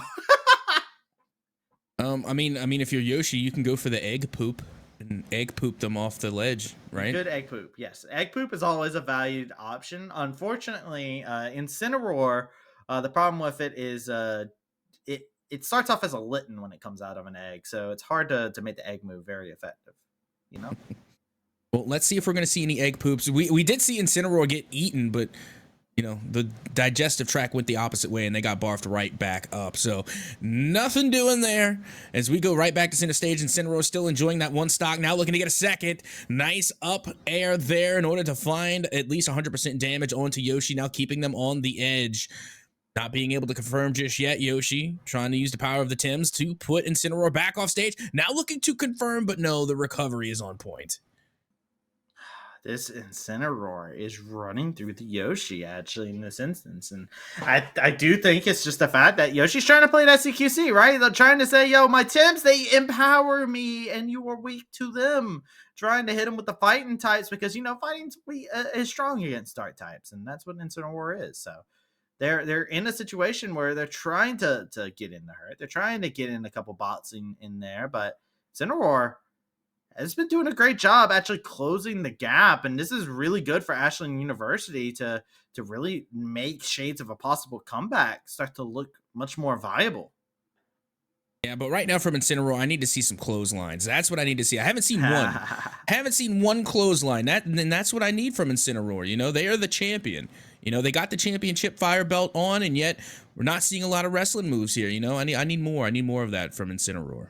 Yeah, throw me out some more meat hooks here. Right now, though, the only meat that's being hooked is this Incineroar as they get baited off of the edge and spiked down with authority.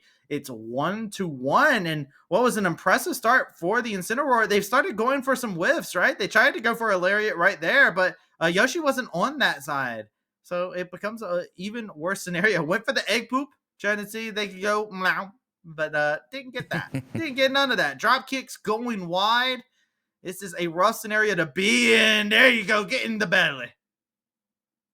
Well, I mean, it was able to do a little bit of damage, but still not much doing Incineroar with one stock. And, you know, at least Yoshi, again, managed to take two off of this Incineroar. So, you know, they got quite a deep pocket there for Cornell. So, again, no love lost for them. But, again, a much-needed win for Ashland University as the Incineroar comes in to finally put an end to our most favorite lovable dinosaur.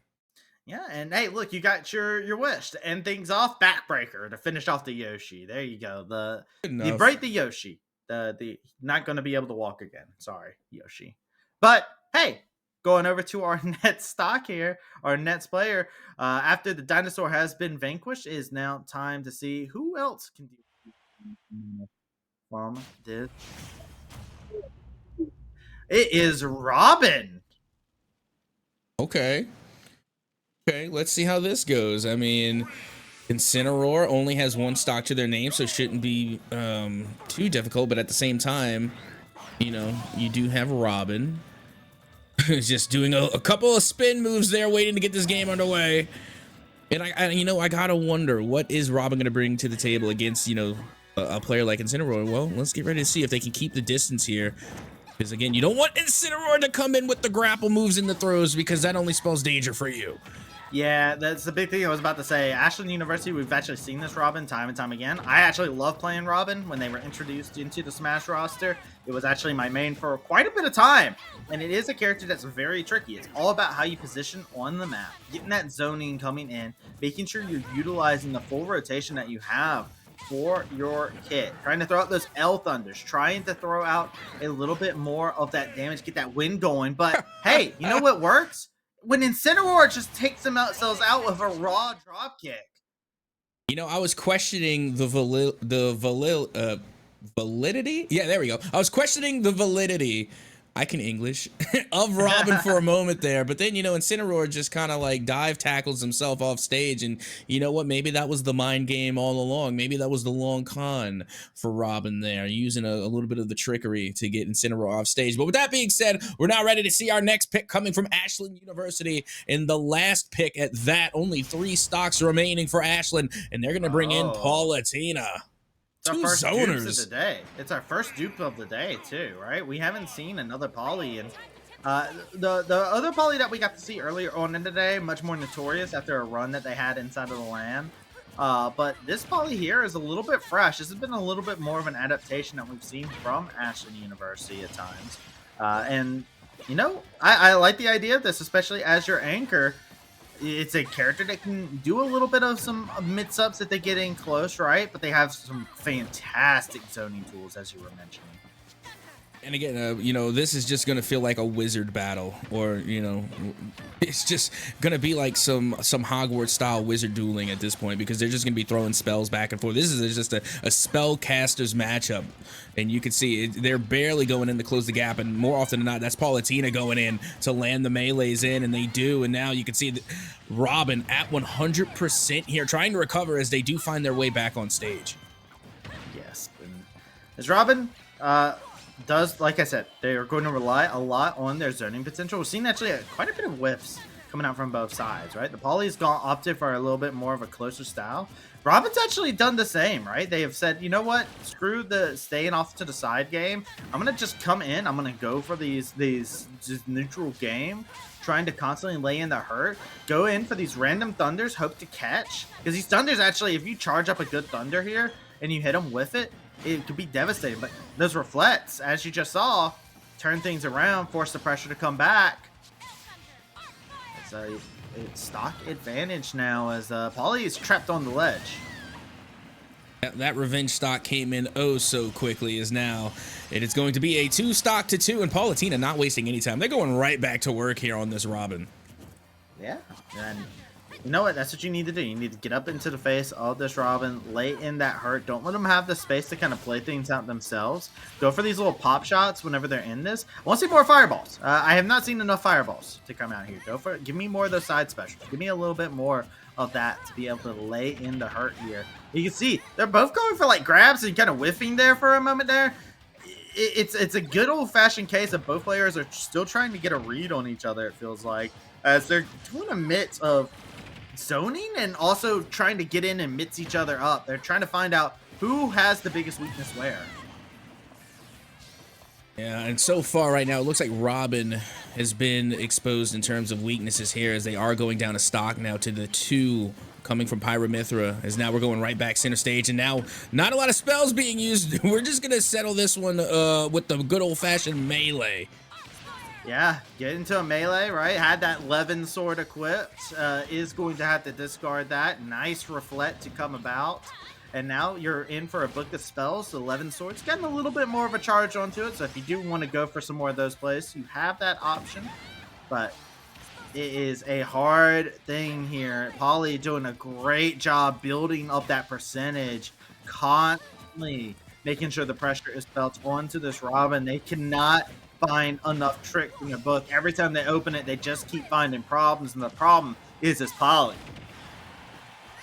And take a look at this. I mean, they are both within elimination percentage right now, and it looks like Paulatina might be able to send this one Yeah. away. Oh, what just happened? Oh, whoa. Yeah. So Whoa, okay. So that's a win for Paulatina, but that was quite the way to finish there. yeah, straight special to come out on the end there. Good read from the Poly though, but go ahead and say, you know what? Throw out the fireball off the edge. It's relatively safe. Scary situation to be in because you could have lost the stock. But hey, Poly on 2 stocks, possible run back territory from what we had saw earlier on in the day. Let's see it. What is the next matchup to come out here as Cornell College? They've got a couple options, and Hero no. is who they're going to be calling for. Let's go. Bring in the RNG champion, Hero, to go up against Paulatina. Is now, again, only 2 stocks remaining for Ashland University. So, I mean, it's a good opportunity here for Cornell. And don't get me wrong, I actually like Hero. You know, just because I do call them the RNG champion doesn't mean that they're not viable. I think Hero is a great sortie. Again, that RNG, you know, the multitude of abilities and spells that come out from this character, you know, when used successfully is pretty devastating. You can already see that Oomph and Psych Up have been used. And the only thing that really is devastating with Hero is that if you can't get the stock within the amount of MP that you have, they become so much more difficult to use. My favorite thing about this character, honestly, I know the RNG is there, and it's always the big thing with Hero. If you have that MP and whatnot, there's so many different styles that Hero can play. You can play as actually a zoner depending on what you get. You can actually go for more of a buff style, and we see that actually time and time again from all the different heroes we've seen inside the MEC, that there's so many different styles that these players are loving to go for. And from Cornell College, the hero player that they have, they tend to go for more of that buff style. Like you were just talking about, they had that psych up, had all these different tools at their disposal. They're just constantly going to go for those buffs, and then every now and then straight kaboom will be the call. It will just be there to fill them up, see if they catch somebody on stray. Why not kaboom and it will blow up? But on the other side, always going to be looking for those sleeps, going to always be looking for those plays, and then always have those buffs up and ready to go and get things up. Yeah, the only problem right now for Hero is that, you know, like you said, they were calling in those kabooms, they were calling in the magic blast, but they haven't been landing. That's the only issue. But now here comes the first stock, now taken away from the Paulatina, and now only 1 stock remains, not just for Paulatina, but for Ashland University, as they are able to get their revenge stock, and now it's a 2v1. And get ready, here comes the bounce in, maybe another psych up. There it is. Yeah, they want to get that huge bit of hurt going on. Time and time again, this Poly is trying to get in, lay in that hurt, trying to go ahead and showcase them up. Good spike down. They're recovering nicely. 1-to-1 stock. Didn't lose any percentage from that. You need to do more of that. But 1 stray hit, 45%. Kaboom goes your HP, 80%. This is the danger of going against Hero. If they get the right selection, they can catch you off guard so quickly. You got to keep your eyes on that menu as they navigate it. Oh, and there's the Hatchet Man to end things out, and there you have it. Hero able to put an end to Paulatina and put an end to Ashland University. Really just top decked Hatchet Man like that. That was brutal. And that's the scary thing about Hero. When the pressure's getting put on, when you feel like you're finally pushing Hero back into a corner, they top deck something menacing. Hatchet Man being one of the big ones, Kaboom being another one. Good stuff coming out from Cornell College, really wrapping that one up very nicely with the Hero play at the very end. And hey, top deck comes out pretty good. And Cap, that means we're done with week number 3. I think it's about. Are you ready to take a stroll down memory lane and revisit some of the matchups that we haven't yet got to see on the stream? Oh, absolutely. You know, we got some other matches that we have to cover. Again, we have to go and see what happened in weeks prior, so that way we can know how the overall standings are going to shape out, and, you know, what the Midwest Esports Conference begins to kind of look like as we move forward into the season and then inevitably into the postseason. But with that being said, we're going to take a quick short break, but don't worry, when we come back, we're going to have some more Smash Brothers action for you right here at the Midwest Esports Conference.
Hello, welcome back to the MEC, where we cover all things related to Smash and why you shouldn't put ranch on your pizza. My name's Travesty. I'm joined here with the Cap himself. How are you doing? How are you feeling going back down memory lane? I feel good about that, but I'm taking a massive stride and a massive stray from you talking about why you shouldn't put ranch on pizza. No, that's as a captain, I can honestly tell you that is 100% cap. Okay, you understand? Like, absolutely not. You're talking to, ranch personified. Like, my blood type is Hidden Valley. So again, like you're coming at the wrong person when you're talking about ranch here. Again, ranch definitely goes on pizza 100%. But let's see who's going to be able. It does. We're gonna end it there because we're gonna get into some Smash now, and Okay, we're gonna fair. have a Campbell's University taking on Miami, Ohio as we get ready to head into this next matchup. We already got our first three out of the way, and now we're on to our next three. All right. Well, wasn't ready for the sound to kick up like it did. I don't know if the stream heard that as well. It kind of threw me back. I don't have any the sound. button check.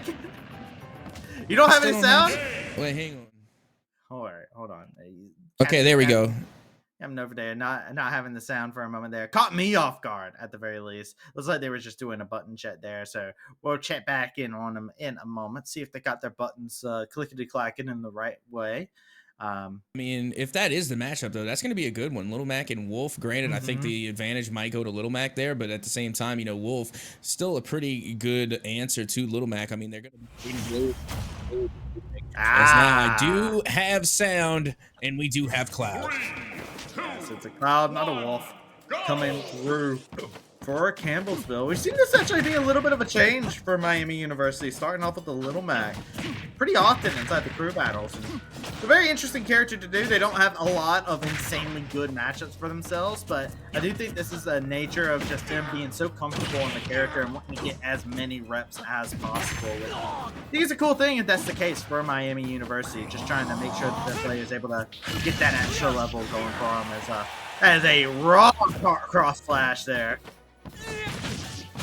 Yeah, good use of the limit breaker there, and now look at the KO punch is off the table. They didn't get a chance to use their KO punch. I was sure that was going to be the first stock, but no, Cloud is going to keep this match into their favor so far here on the first stock as they look to try and force Lil Mac off stage. Keep in mind, Lil Mac has some of the worst off stage presence. Again, I could be capping, but I feel like Lil Mac is just terrible off stage.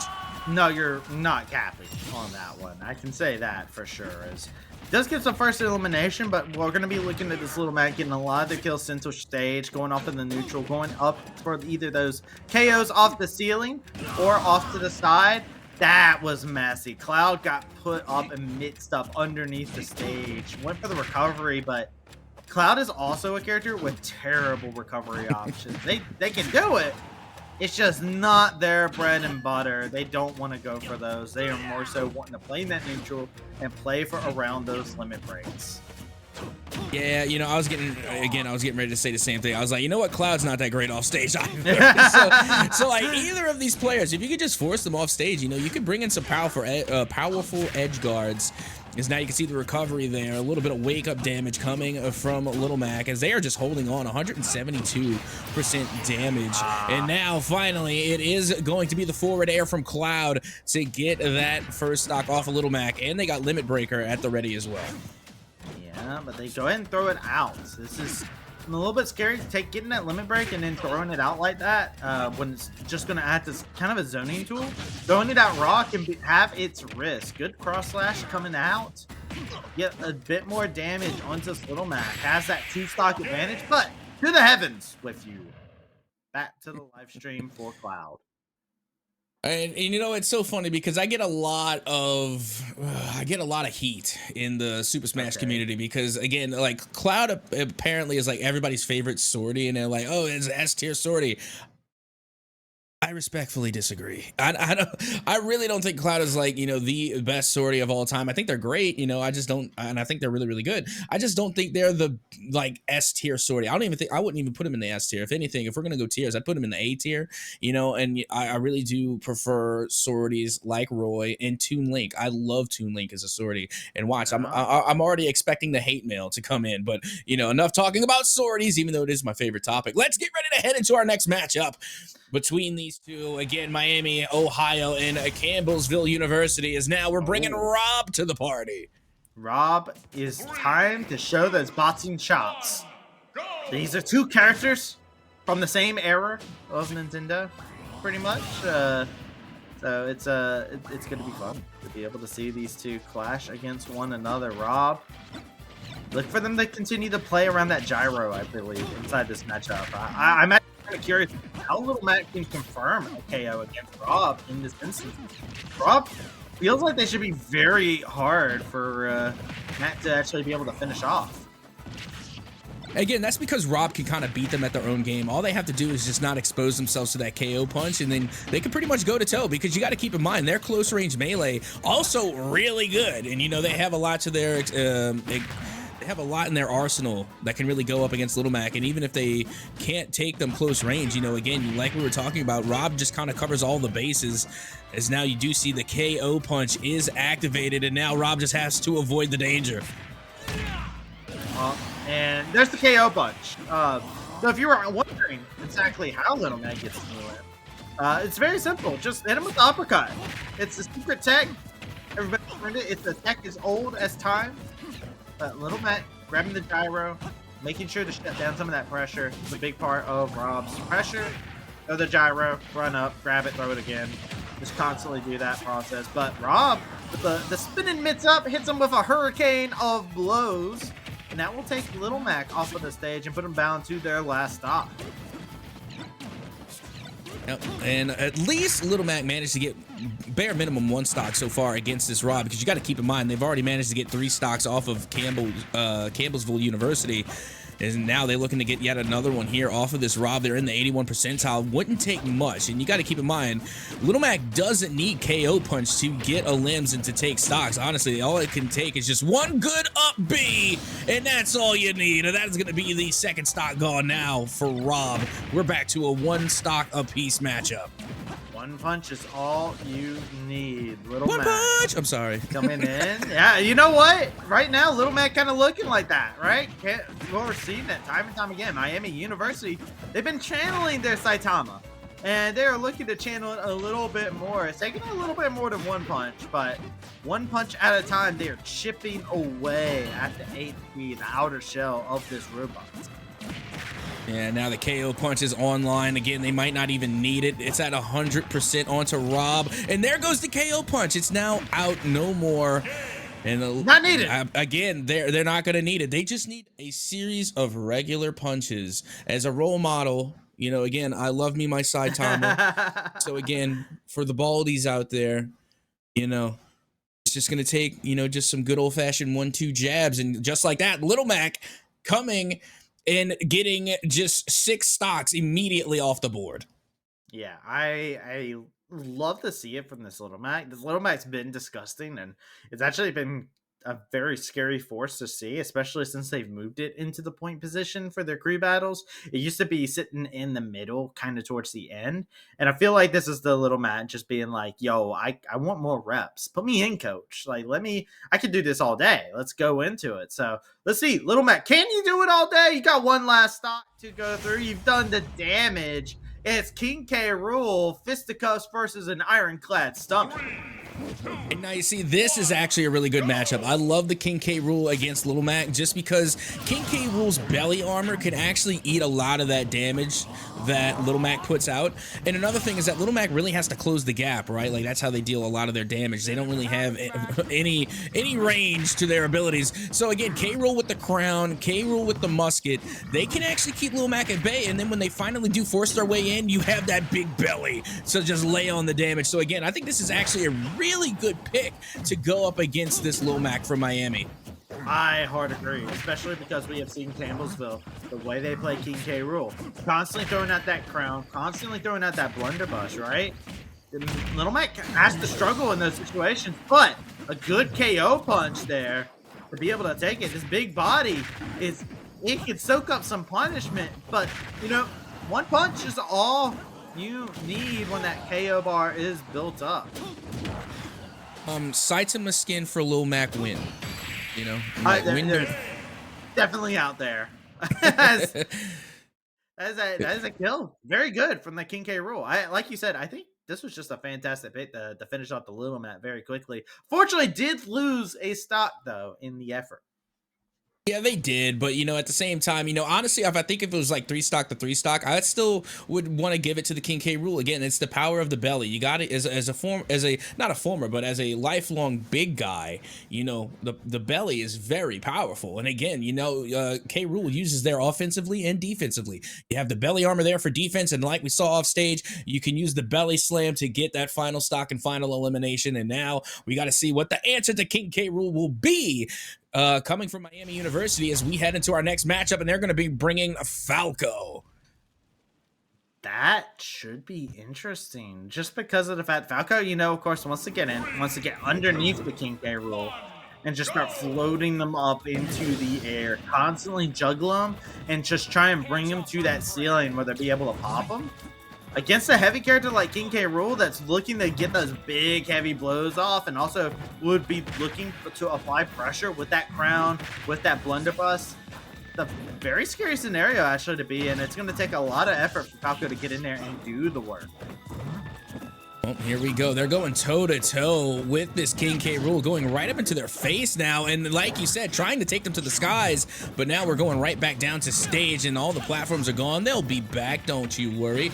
Is now Falco taking full control with a nice up throw, followed by the forward air. And that's going to be the first stock. Well, technically the second now off of King K. Rule. Falco has to do so much work to make it happen. Good recovery in a precarious situation. Not many characters can recover from that position that they were just inside of, but good on them to be able to get up fine. And then they carry out some offense of their own. The helicopter blades get them. They were looking for the down smash, but instead they're put into the dirt. And now Falco in a very, very weird predicament. But they want to just finish this off. They want to finish off this last stop, but still, it is a heavy character in which you're going to have to put in a good amount of work to finish things off. They're building up the percentage nicely. Yeah, that they are. Now K. Rool has their crown back, and again, being a little reluctant to push forward, but finally they do get the back throw, forcing Falco off stage. And now there's the back air. It does land. The crown goes out again, but it doesn't connect. And Falco goes off stage again, able to recover. K. Rool, again, with one of the biggest recoveries from a heavy, is also able to find themselves back on stage. Continue trying to apply some more of that pressure. King K. Rool would love to at least take another stock off of this Falco, at the very least, if they are going to go down. They would love to just be able to take out 2 stocks, but they're at 127%.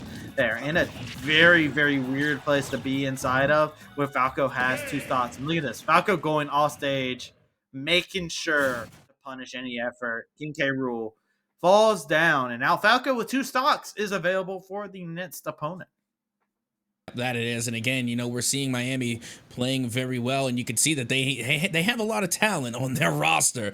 You know, they're brought out a very good Lil Mac. Now the Falco is putting up the numbers as well as we get ready to head into our next matchup. And you know, and Falco isn't really one of those bizarre characters. They're not necessarily a niche pick either. We've been around Falco for a very long time. We know how Falco plays, and we know what to expect. So let's see what we can expect to see from the next pick as we get ready to head into our next matchup now. And you see it will be Campbellsville University going with the Roy. Roy is our boy. That is the phrase, and that is what Campbellsville University has said here going into the matchup. How are you feeling? You were giving some high praise to Roy earlier on, Cap. What you feeling into this matchup? Are you feeling good with the sortie into the Falco? Yeah, Roy is one of my favorite sorties for sure, but with that being said, you know, if Falcon can do what they did to K. Rool and really force Roy off stage, then they should be able to do some pretty good work, because Roy, again, it's not that they don't have any recovery. They do. They have some recovery, but it's not the best. The thing with Roy is, though, is that they can deal out a lot of damage very quickly, and they don't even need to combo it up. They just need to find the right opening, and right now you can see Falco doing a good job at keeping the space between them and Roy and only closing the gap to strike. So, again, the control right now, the pace, is being determined by this Falco. Continuing to lay in some good pressure. And this is what you want to see from your Falco player, right? If I see a passive Falco, I'm mad. I'm angry. I'm upset. This Falco, always with the side specials, goes in, hits, goes for it, shoots the blaster up into the air, and just continuously juggling. These side specials are actually very effective in the way that they're being utilized. They're not being spammed. They're just being used to close the gap very quickly, and almost surprisingly, whenever Roy is over here into that mid-screen looking for those moments to dash in for a possible grab, for a possible swing at this Falco. And well, right now we're at 2 stocks apiece, just about even, but now Falco gets it back into their favor as they look for the up air. Can't get it, but the back air definitely lands, and they nearly were able to send Roy out into the blast zone. The recovery from Roy is there. They put themselves back on stage, and now an opening for Falco to get the up tilt and the second stock off of Roy. Boy, he is not having a great time with it. The boy is not being able to find their moments still, and you can see it constantly. The aggression going in is not able to find a moment for Roy. Roy hasn't been able to find an effective string at the current moment in time. This percentage has been built up from stray swings that have knocked Falco to the side, yes, but it's nothing decisive in the recovery. You were talking about it earlier, Cap. It's not the greatest. You do not have a great recovery. I mean, they have a recovery. It's just not great. You know, it kind of reminds me of like Cloud's recovery a little bit. It's there, but it's not great. Regardless, that is going to be the end of Roy. And, you know, again, That's kind of what I expected. As long as Falco can keep Roy off of the platform, off of stage, whether it be up high or off stage entirely, then they should be able to make quick work of Roy, and they did. But now we're getting ready to head into the next matchup again to see what Campbellsville University can bring up against this Falco to try and answer back against Miami. And now it's going to be Paulatina, their last hope here in their final 3 stocks, to try and even the odds, or at least bring that deficit a little bit closer, as now we head into what could be our last matchup. It's a precarious thing because you're playing this with the idea of like you can have some good mechanics to actually deal with Falco. You have the fireball. If you're able to throw that out, you can actually play the mid range really effectively. Take your pop shots with those zaps, shock them a little bit. I love the idea that Poly could have in this, as well as they have some pretty good aerial game of their own as well. So I like the idea of the answer. The problem is, this Falco has had no problem getting in, and I feel like you're gonna have to keep your eye on defense quite often inside of this. Yeah, not to mention this stage is not the largest. So again, Paulatina doesn't have too much room to work with when it comes to the zoning. And like you said, you know, Falco's been really good at closing the gap and getting in to really apply a lot of that melee damage. But so far, you know, Paulatina doing a decent job of keeping Falco at bay as they're forced to recover. They do apply a little of the fire there, but right now, Paulatina still in control, putting Falco at 100% until finally Falco does force Paulatina off stage. And now back up into the air with the up air at that. But still, Paulatina hanging on. Paulatina still just doing their thing here, making sure to keep up on that percentage. They don't want to lose a single stock here. This is very important. If they're going to have that run back, they need all 3 stocks in their arsenal. But you got 2 stocks from Falco you still have to go through. That's a large ass. These blasters coming out, looking to try and bait something out on the ledge. Goes ahead, plays the mind game, dashing on back in, and yet again, there is stock dropped. Falco teammates are cheering him on right now as this Falco is making the job that much easier for Miami University.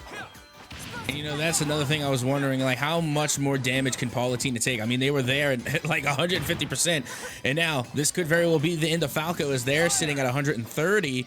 And still looking to apply even more damage to the second stock of Paulatina as they do find themselves back in center stage, as that hit nearly got the job done, but Falco just refuses to go down. Yeah, it's just not going to stay down by any means. You can see Paulatina just trying to get in, lay in that hurt, finally gets that 1 stock peeled away, but you're at 75% now. You have this Falco. They might only have 1 stock, but they can play as aggressively as they want as Miami, Ohio University. They have 10 stocks to the name. Oh my, the revenge stock comes in so quickly from Falco, and they're able to even the odds. And now it's a 1 stock to 1 at 0%. This is definitely, if you ask me, in the favor of Falco right now. This is their best opportunity to end the series here and now, but Paulatina is going to answer back. They're not going to be going down without a fight. No, they're not going to go down without a fight, but it's definitely a fight that they have bargained in for at this current moment in time. As Falco is here to bring it, looking to scrap, says, you know what? I should have had my own video game series. Starbots, who's that? I want Falco. Where's my Falco game coming in? As he's looking to Star just Falco 64.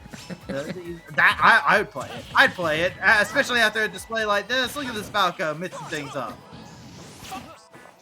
And now once again we're going off stage, but look at Paulatina, 110% damage. Looking a little worse for wear here as we're going back to center stage, and Falco once again going to apply the pressure, forcing Paulatina off stage. Paulatina not able to get any wake up damage on their way up, but they are able to operate from underneath the platform and at least do a little damage there. But is it going to be enough in the long run? I mean, it looks like the case in time is they're going to get a good hit, finish things off. 1 stock and a dream. Miami, Ohio University. They have 9 stocks to the name to crush the dream of Campbellsville University as their work is cut out for them. 1 stock left. That I don't know how you run it back against Miami, Ohio, but I believe this is the second time Miami, Ohio is in a situation where they're getting caught off guard by the last player. Yeah, well, let's see who the next player is going to be coming out from Miami University. And you know what? The difference being, though, is that Sephiroth had a good amount of stocks left, whereas Palutena only has one. Yeah. You know, Sephiroth at least had like 3 or 2 stocks, were able to take, you know, some 3-stock matches. So let's see if Palutena can take a 3-stock here off of Diddy Kong, who has been actually, you know, showing up a little bit in competitive Smash, you know, a little bit more and more. And, you know, all hail the banana and, of course, the peanut cannon. It's one of the most aggravating matchups for me when I play Smash. Just Diddy Kong is such a menace whenever they're able to get going, especially with that banana, just constantly throwing it around, making sure to continuously apply pressure with it. You have to constantly keep your eye onto it, especially with how mobile Diddy Kong is. And I like the idea of this pick. There's only one stock. You only need one moment, one opportunity, one chance to be able to catch and break up the offense of this poly. And this Diddy Kong has 3 stocks to get the job done, too. Out goes the banana. The banana has yet to hit, but when it does, it will be glorious. Beware the banana. As Diddy Kong now forces himself back onto stage again with the recovery. And a nice little drop kick there just to give a friendly hello to Palutena. And a cartwheel to try and, again, put them up to at least 100% damage. But no, Palutena still going to be holding on, at least for the time being. What you know about the potassium here? Diddy Kong trying to throw up a couple mix-ups. Fireball going out raw, not finding the target. Need to see those at that mid-range, making sure that Diddy's not able to just dash in with that banana, looking for those mix-ups. Go ahead, grab the banana, throw it off stage. Good from the poly to go ahead and do that. Will be a banana recovery coming in from Diddy Kong as they're going to continue trying to look to apply that pressure. And there it is. That is the stop. That is game.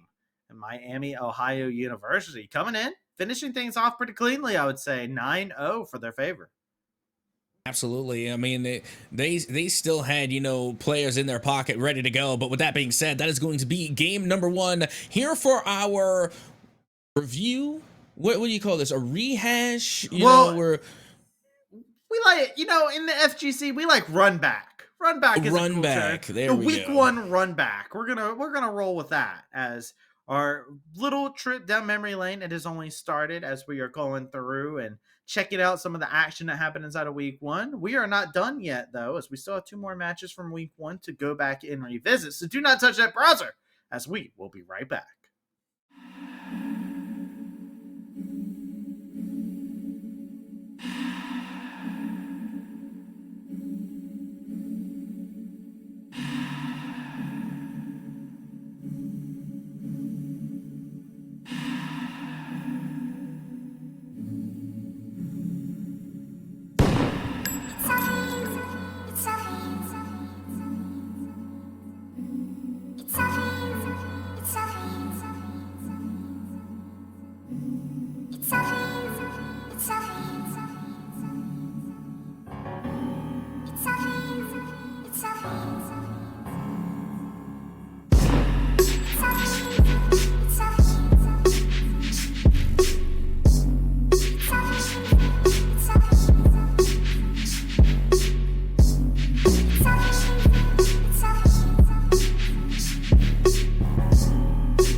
Hello, welcome on back to the week one run bat that we've been doing here for the MEC.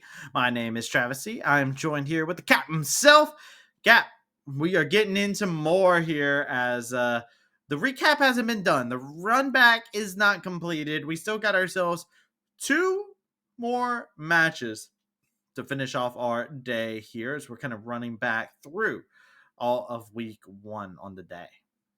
Yeah, that we are. And we already got to see Miami University go toe-to-toe and inevitably take the win over Campbellsville University. But now we're getting ready to head into our next matchup here. And let's see who we have on the docket going into the next matchup. As again, we expect to see some different character selections as well, as we have gotten to see quite a few. And you know what? The highest pick rate so far today has been Palutena. Pretty sure we've seen like 3 of those today so far.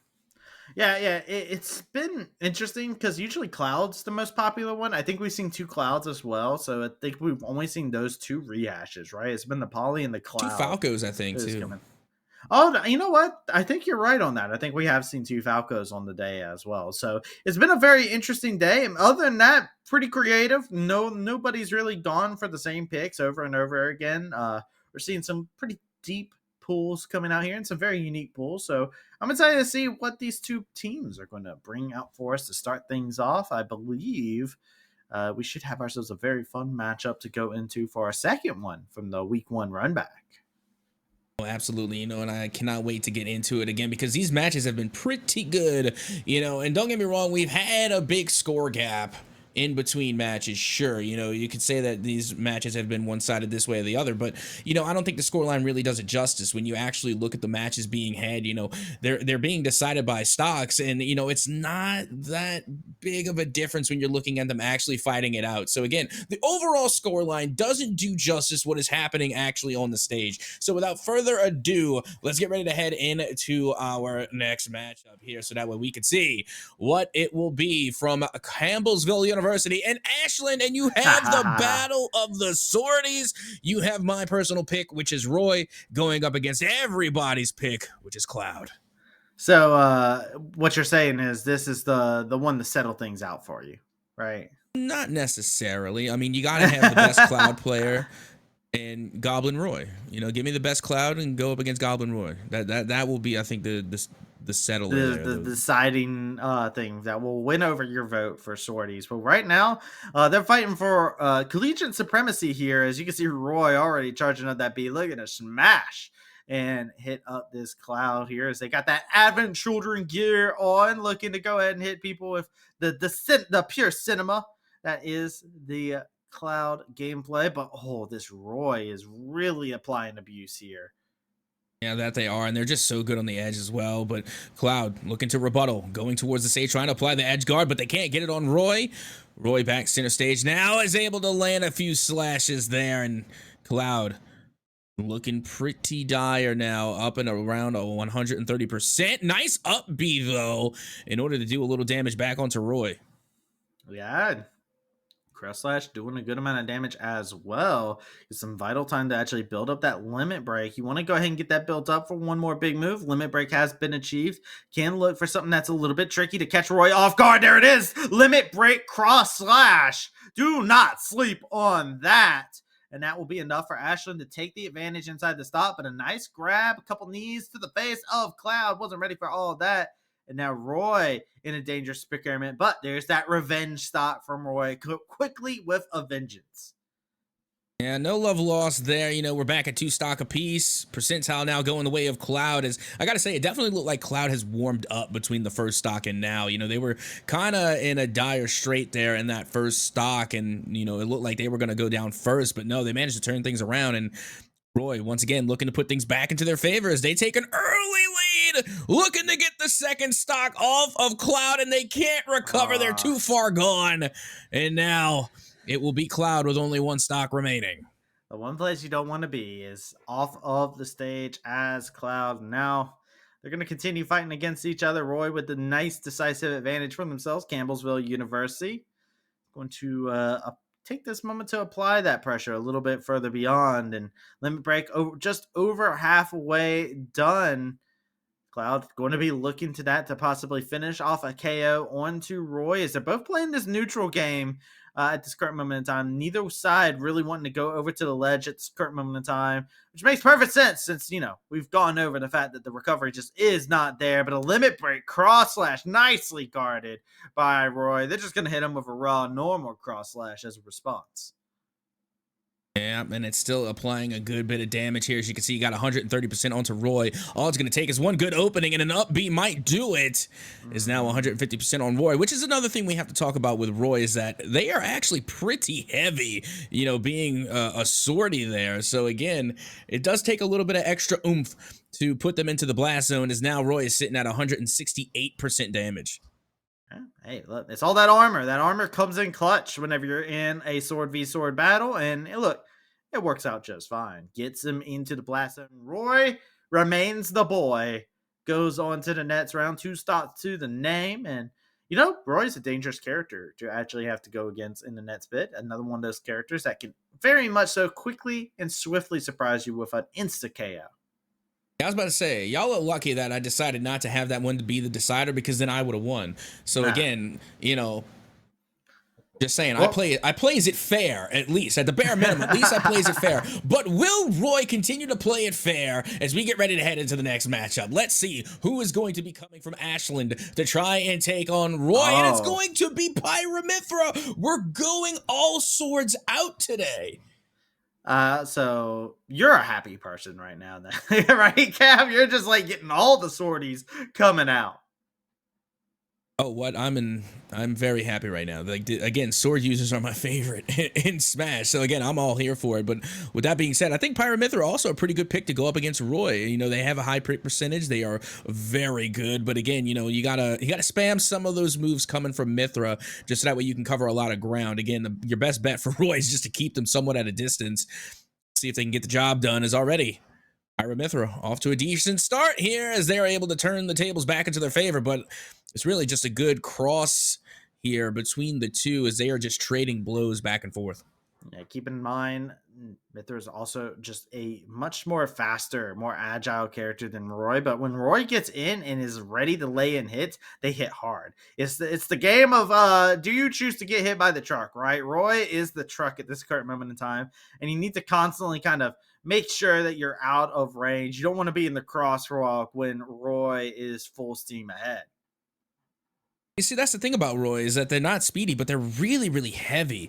So again, it takes a lot to really knock them out. Remember, Cloud had them at 160, 170% damage and still couldn't get the job done. Pyramithra, more speedy, but the kickback is going to be a lot more impactful from Roy onto this character, as finally you do see it will be Pyramithra to take the second stock off of Roy.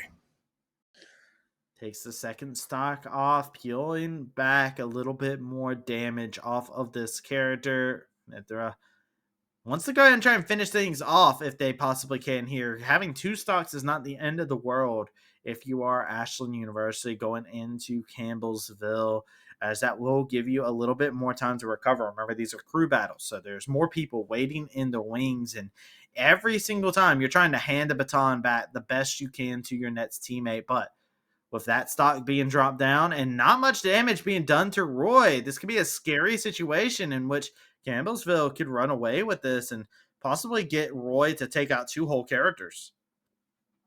And it definitely could be. I mean, look at what we're sitting at right now. I mean, Roy came into this only with 2 stocks, clearly at the disadvantage, and now things are just about even. 1 stock apiece, and Pyramithra able to apply the damage. But again, we have to remember that the difference is in the build here. I mean, it takes a lot more damage to get rid of Roy than it does to get rid of Pyramithra.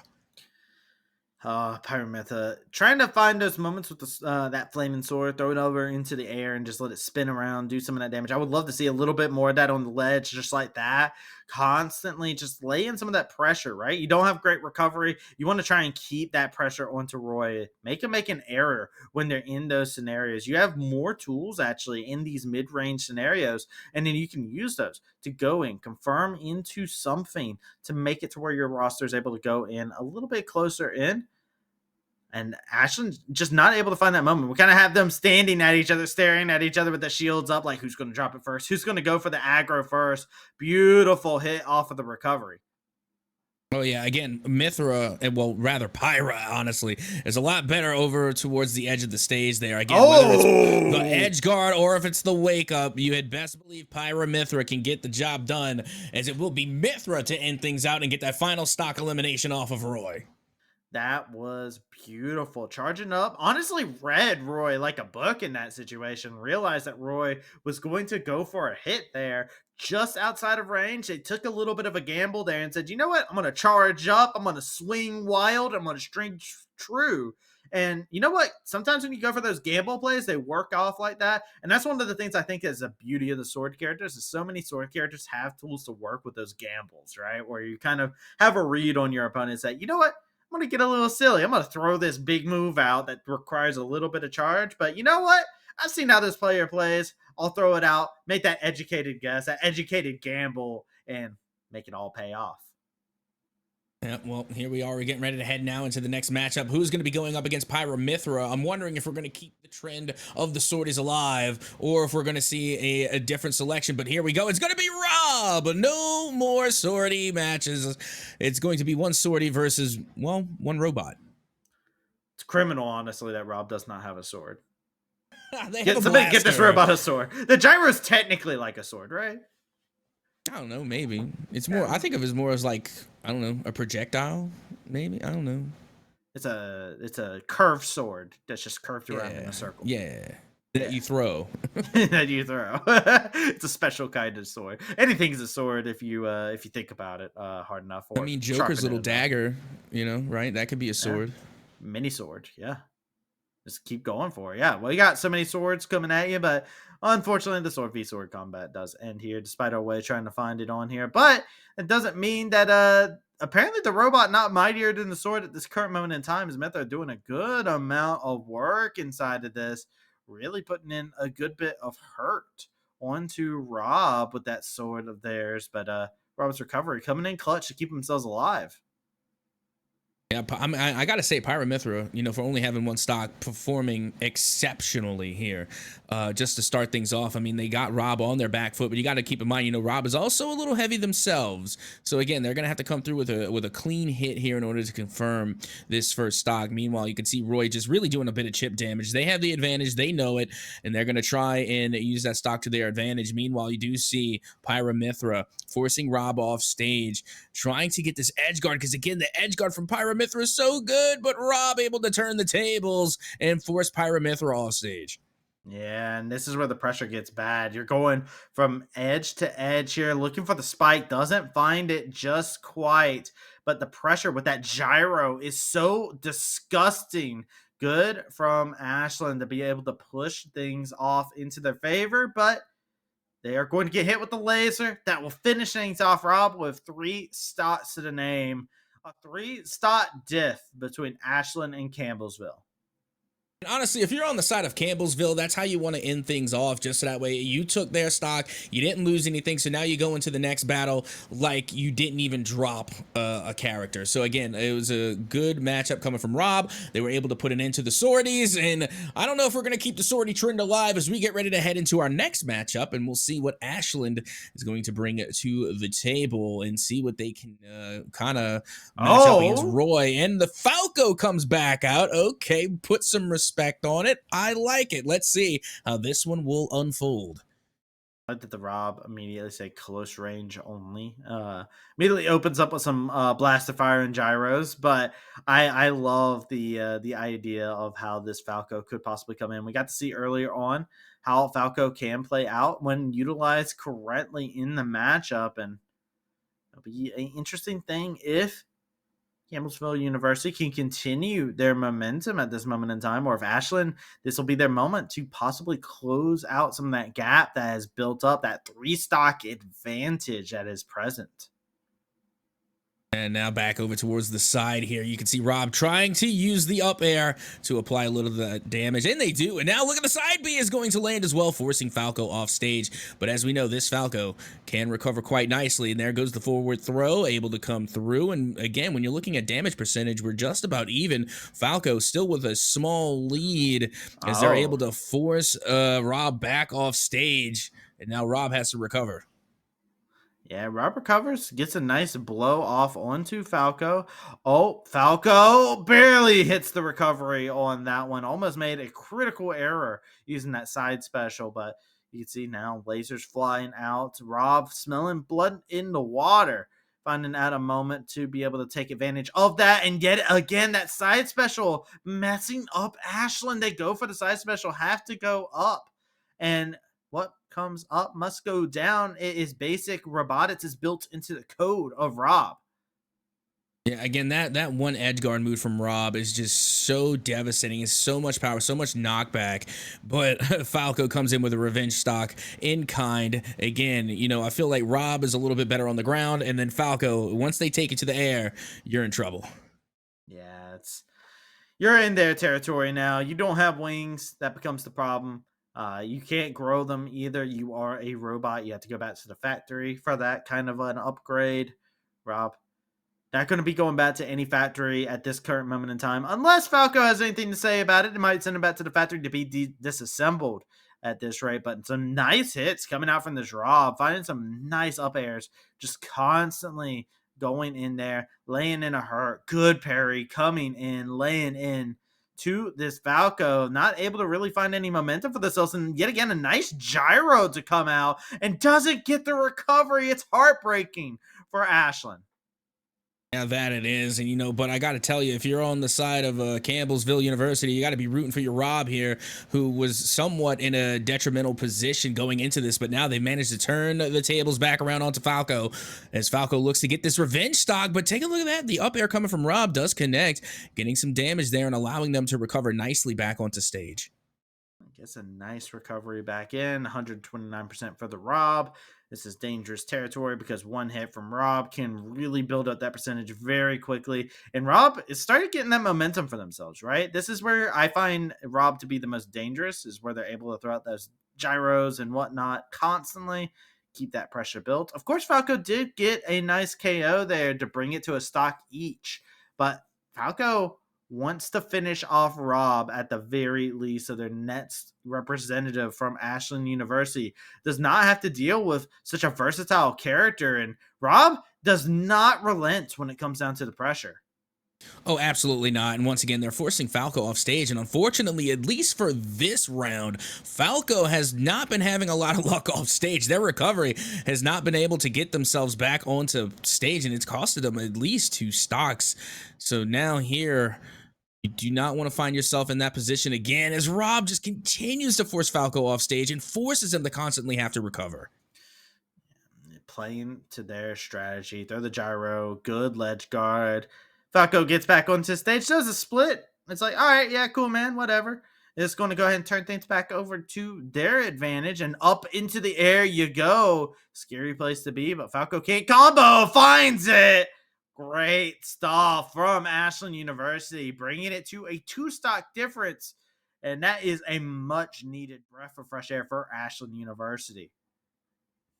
That it is, and you got to keep in mind that Falco only has 1 stock remaining. And every time we've seen the Falco come out, they managed to really turn the game around, whether it's in their favor or really just being a thorn in the side of their opponents. Falco has just been kind of like the wild card today that has just come in and really shaken some things up as we get ready to head into the next pick. Coming from Campbellsville University to take on the Falco, it's going to be Lucas. Okay, so this is an interesting one. Falco wants to get up, lay in a couple hits. Really good in the air itself. While we have somebody who has that zoning, that mid-range that can come out, that PK mastery from Lucas is actually so incredibly dangerous. And if Falco gets caught by it, it can be a quick recipe for disaster. Keep our eyes peeled on if Falco's able to find that moment to be able to get in, as Lucas is the one who's actually laying on the aggression themselves. Yeah, that they are. And, Lucas, again, can be a very aggressive character. If they're anything like Ness, they can definitely, close the gap if they need to. But again, they want to apply a lot of that PK Thunder. They want the PK Fire. And so far, Falco is keeping them from using that at the most point by just making sure that they bring this all within the melee range. And then they have just really, really been trading blows here until finally Falco able to take a small lead in the percentile. Falco is trying to get that bit of chip onto it. They only have one stock, as you were talking about earlier. That PK Freeze coming out, very dangerous tool, especially on the edge. Don't want to get caught by that. Falco playing a little bit of a guessing game, trying to stay away from this Lucas, trying to find that KO blow. As Campbellsville University want to take this to where they go back to their 3 stock advantage. Falco knocked off of the stage, and there is that PK Freeze, and it sends a chill right down to the bones of Ashland University. Is now back to that 3 stock advantage right when they get a little bit of room to breathe. Pressure applied to the chest again. Yeah, and that's what makes Lucas like just so dangerous. Again, that PK Freeze coming in when you least expect it and coming in when you least need it. Again, going off stage, getting hit with the PK Freeze does not help you whatsoever. And then of course, Lucas, they do have the control, they do have the range in order to literally just push you all the way into the blast zone. Lucas, such a danger here. And again, we have been seeing more Lucas than Ness. We haven't seen Ness at all. And you know what? I do miss Ness. I am a big fan of the home run bat. But regardless, we're going to be heading into our next matchup again. Let's see what Ashland is going to be bringing to the table in order to try and combat Ness. It is going to be Bayonetta taking on Lucas as we get ready to head into our next matchup here. Back to PS2. Here we go. It's both sides at their match taunts. A couple taunts coming out. Ashland immediately trying to take advantage with the Bayonetta, as Bayonetta can be very devastating in the air, just like the Falco can. But this is a player who, on Ashland University, they are really clean and concise whenever they're able to hit you. Look for them to constantly going in for those dashes, making those blows happen. They don't use the witch time too terribly often, except to set up for those big, meaty hits, those demonic hands that come out from another plane to be able to come in and finish up. You won't be seeing that witch time come in, except when they're looking for those moments. Other than that, they're going to go for stuff just like this. And then off stage, they got those lasers to be able to shoot out. And nice stuff still from this Bayonetta, really applying some solid pressure. Oh, absolutely. Now take a look at this. I mean, you're looking at 122% damage onto Lucas so far. And honestly, all it will take is maybe just one, not even, it will take one witch time. And that'll it. That'll be the end of it. But with that being said, there it is, the witch time, but they can't land it. Oh, that was the opportunity. And it goes down and by the wayside, but it's okay. Bayonetta able to recover nicely to confirm that stock. Yeah, and it's immediately a revenge stock. It's traditional. What we see from this player, a lot of those dash moves to build up the percentage, right? Going in and constantly going for those. Keep an eye out for those. Lucas is actually starting to block some of them, so he's going to have to try and change up their strategy a bit here. Have good recovery, but yet again, great game here. This is how you need to play it. Punish these big whiffs. They go for big moves that leave Bayonetta open. It's a big weakness of theirs. If they constantly go for that, punish them just like that. And that was a huge punish there. Is now Bayonetta down to their last stock here. And Campbellsville University looking to go up and increase their lead if they can put an end to Bayonetta here and now. Bayonetta, though, being awfully dodgy, avoiding a lot of the danger. Now back center stage, and Lucas able to apply a little of that damage as the snake goes out, and they're able to do a little dodge of their own. And now Bayonetta going back to work here in the sky and follows it down with a nice down air. And Lucas in the danger now, in the red. Yeah, and Bayonetta needs to be seeing red at this current moment in time. They need to be angry. They need to be going for it. Recovery almost got botched there, but was barely able to recover thanks to their recovery that comes about from them. They have so much to be able to use, but yet again, it's the PK onslaught coming in. All the elements, Lucas looking like they're the Avatar Last Airbender. They got all 4 at their command, constantly employing all, trying to go for those PK freeze plays. Everyone to the side, goes for the witch time, finds a bit of time to slow down, but he goes right back to normal and is not in favor of Bayonetta. Lucas looking to take complete control and keep the stock advantage for their side. Well, let's see if they can. A nice hit there is going to force Bayonetta into the 140s now. And again, all it's going to take is just one solid hit. One more PK Thunder. One more PK Fire. And that could just about do it. But now look at this. It's going to be the forward throw off the ledge. Not enough to confirm onto Lucas as they go for the recovery. The down smash is avoided. And the recovery's there. The wake up damage is there as well. And the back air will do it. Lucas now down to their final stock. That's the final stop, but at what cost? Bayonetta at 160%. Well, here's the revenge stock right there. And Bayonetta will hit one last pose before splatting into the screen. And Campbellsville University, they keep themselves a lead. 7 stocks to 3. They now have a 4 stock advantage. And against a character like Lucas, who can be very tricky to play against, one straight PK for Frost over there into the backside, right? You get hit on the ledge at that, you're not going to recover. So let's see. Who is the anchor from Ashland? They've been waiting. They've been keeping on the side to deal with this tricky member. It's that Incineroar to come out.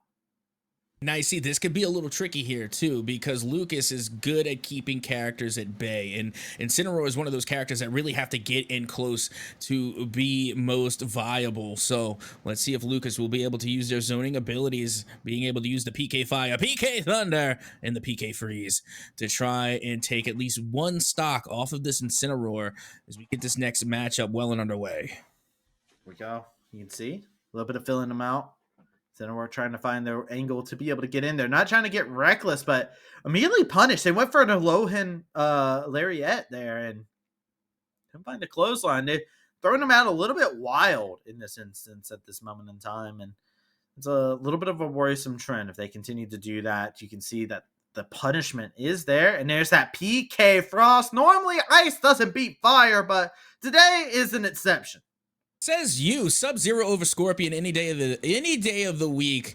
Sub-Zero over Scorpion. Ice definitely can go toe to toe with fire. They cancel each other out realistically. So again, let's not open that can of worms. Well, you know, when we go into the can of worms at Pokemon, they would like to have a conversation with you, but that's neither here nor there. Yeah, that's it's not why MK. It's not Pokemon. It's Smash. Hey, I was gonna say, if you want to open up Pokemon now, then we could say, okay, well, how good does a fire-breathing dragon do against an ice type? When they breathe fire, still pretty good. Yeah, but they get one hit. Dragons get one hit by ice types. Regardless, it doesn't matter. Pokemon win out here as they are able to get that final stock off of Lucas. Incineroar does manage to roar back for Ashland, but for how long? They only got 2 stocks remaining, 6 on the side of Campbellsville University, as now we get ready to head into our next matchup. Who is going to come out to take on Incineroar and step into the ring? Get ready to find out. Campbellsville University are going to be sending out Cloud again to come and take on Incineroar. This will be an interesting one indeed. And you can see Incineroar getting rid of that stop that they did lose last time around. 2 people that want to get up into each other's faces here. One has meat hooks. The other one has a giant sword that is pretty insane to swing around the way that Cloud does it. But either way, both sides are going to be able to go against each other toe-to-toe in the Hollow Bastion. Well, here we are, and now we're finally seeing a lot more clotheslines, and I love it. The clotheslines are just so good. That's exactly what we need from Incineroar, as we are starting off just about even here on the stocks, but now Cloud has the limit breaker in tow, and it lands on the ranged attack, and that is going to deal a lot of damage now. Incineroar almost at 100%. Yeah, those little air slashes coming in. Good little tool to be able to give yourself some space to be able to lay in a little bit of chip, but not really what you look to hit confirm with. Usually it's that cross slash that finishes things up. So keep your eyes onto that to be a possibility. Both are inside of the 100 percentage. Both are in the triple digits. They're going to try and continue fighting this one on out. As you can see, Ashland trying to play that ledge guard. Remember, it is a stock advantage for Cloud. It is 6-2 in favor of Campbellsville University. They got plenty of slots to work with to deal with this Incineroar. That is going to be a KO, but at 120%, it's going to be very hard for Incineroar. That it is. And now look, they're getting right back to work, wasting no time whatsoever. Again, trying to apply as much damage as possible as the upbeat does land, forcing Incineroar into the 150s. And now all it's going to take is one solid hit from Cloud to confirm this second stock. Is now Incineroar still not going down here. They're holding on at 162. Yeah, doing a good job of being able to hold on, but they haven't been able to do damage, and that is going to be the big thing for them. No rage effectively used in that, and that's sad when you're in Incineroar because you can do a lot of damage in that state of mind when you have that much damage built onto you. Cross Slash coming in, chipping away at the shield. Cloud's aggressiveness is coming out big, but Incineroar red hot, baby. Looking for them lariats, looking to see if they can take the head off of Cloud. Well, here we go. Another grapple and a beautiful German suplex for the back throw, sending them off stage, but the recovery is there. But look how much damage. Cloud nearly at 100%, and Incineroar doing a fantastic job as Cloud still tries to even the numbers here as they get a forward throw. Forward throw, do a little bit more chip. I would love to see a little bit more of that from Cloud, right? Just continue, throw out some of those air slashes. Why not? There's no tools that Incineroar has to really counter you on that. Use those air slashes to build your way in. Use them, throw them up into the air. Just continuously do that. Find your moment to go in. And you can see when they do that strategy, it does put this Incineroar on the defensive, which is not where they want to be. This is a player who definitely feels more aggressive when they're in the driver's seat, where they're the one that's dictating the pace of the match. But yet again, that German suplex coming out. Welcome to Suplex City for Cloud. Not a place they've been to fairly often in their career. And now it's 1-1, but the percentage heavily in favor of Cloud and Campbellsville University. Absolutely. Let's see if they can close things out, or will Incineroar stay alive to face their next opponent? Let's see here, as it will be Incineroar trying to fight back again, and they are going to be able to use the splash attack in order to deal a little damage here. And now they're forced off stage. They have to recover. They get back on stage, but now Limit Breaker nearly activated. As you can see, the air slash goes out, and not enough to keep them out off of stage. Is now all it's going to take is one more solid hit, and Limit Breaker is activated.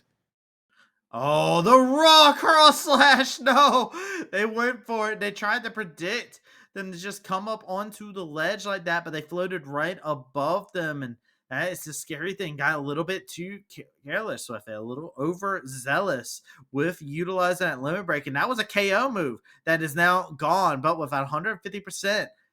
This Incineroar is going to be putting out so much more damage, and you're actually in a little bit of a scary situation as Cloud. If the Incineroar can get one good hit off onto you just like this, your damage is going to rack up quickly. They're off the stage looking to see who can play that precarious game. Anybody is in KO range. Oh, absolutely. This is looking very dangerous. Another clothesline, and that'll do it. They nearly got eliminated off the last one, but here we are. Limit Breaker nearly being activated again as the back air lands, and that will be the final stock off of Incineroar as Campbellsville University will take the dub over Ashland. That was good stuff. Honestly, good stuff. A lot of footsies actually being played inside of the ending bits of that matchup, too. Lots of trades, a lot of them just kind of filling each other out in regards to how they were moving around, going for some raw slashes, a lot of over aggressive moves. We saw a lot of cross slashes miss, and we also saw a lot of those Alolan lariats miss. So, both sides going for big moves, not able to find them, but it is the decisive moment where they are just throwing out those random moves that feel like they just come off those back airs, as you were talking about, ever so destructive in this matchup. Absolutely. But with that being said, that is going to be the end of that matchup. And now we only have one more for the day as we get ready to head to a short break. But do not go anywhere. We will have the last matchup here for Smash of the Midwest Esports Conference right after this.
Hello, everyone. Welcome on back to the MEC.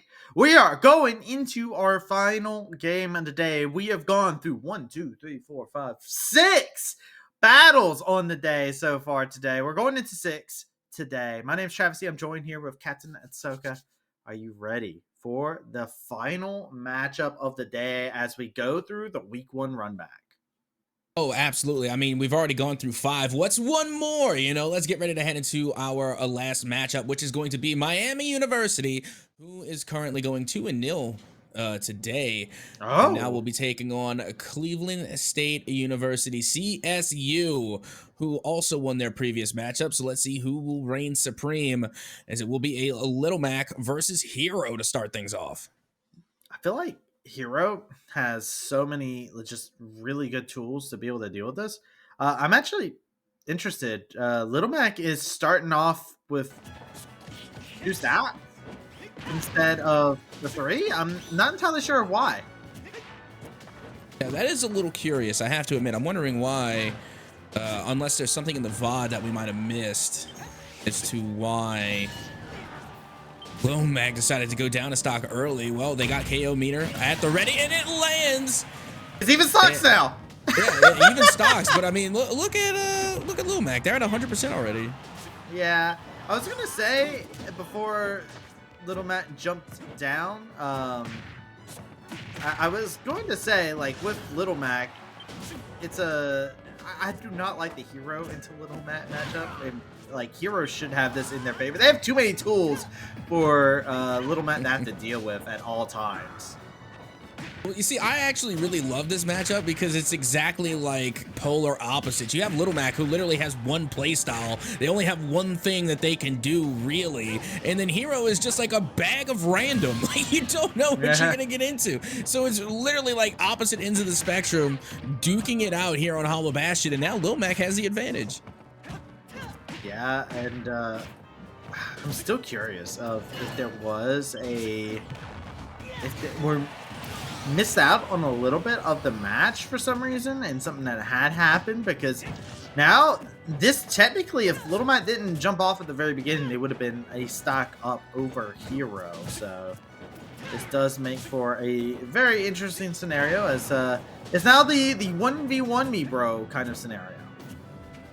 Well, right now, I'm thinking that it looks like it's a little bit in Little Mac's favor here, but at the same time, look at Hero just getting so much mana and getting a lot of damage done onto Little Mac. Now, all it's going to take is one good move, but the KO punch is also activated, and that could be it as well. But look, they put Little Mac to sleep and over the edge, and they can't recover. That's how you use Hero right there. You put him to sleep, and you send him over the edge, and that's all you need. What a play coming from Hero. That's why I love Hero, because you really never know how the match is gonna end. It didn't even send him over the edge. Mac just jumped. I was like, I'm going to get.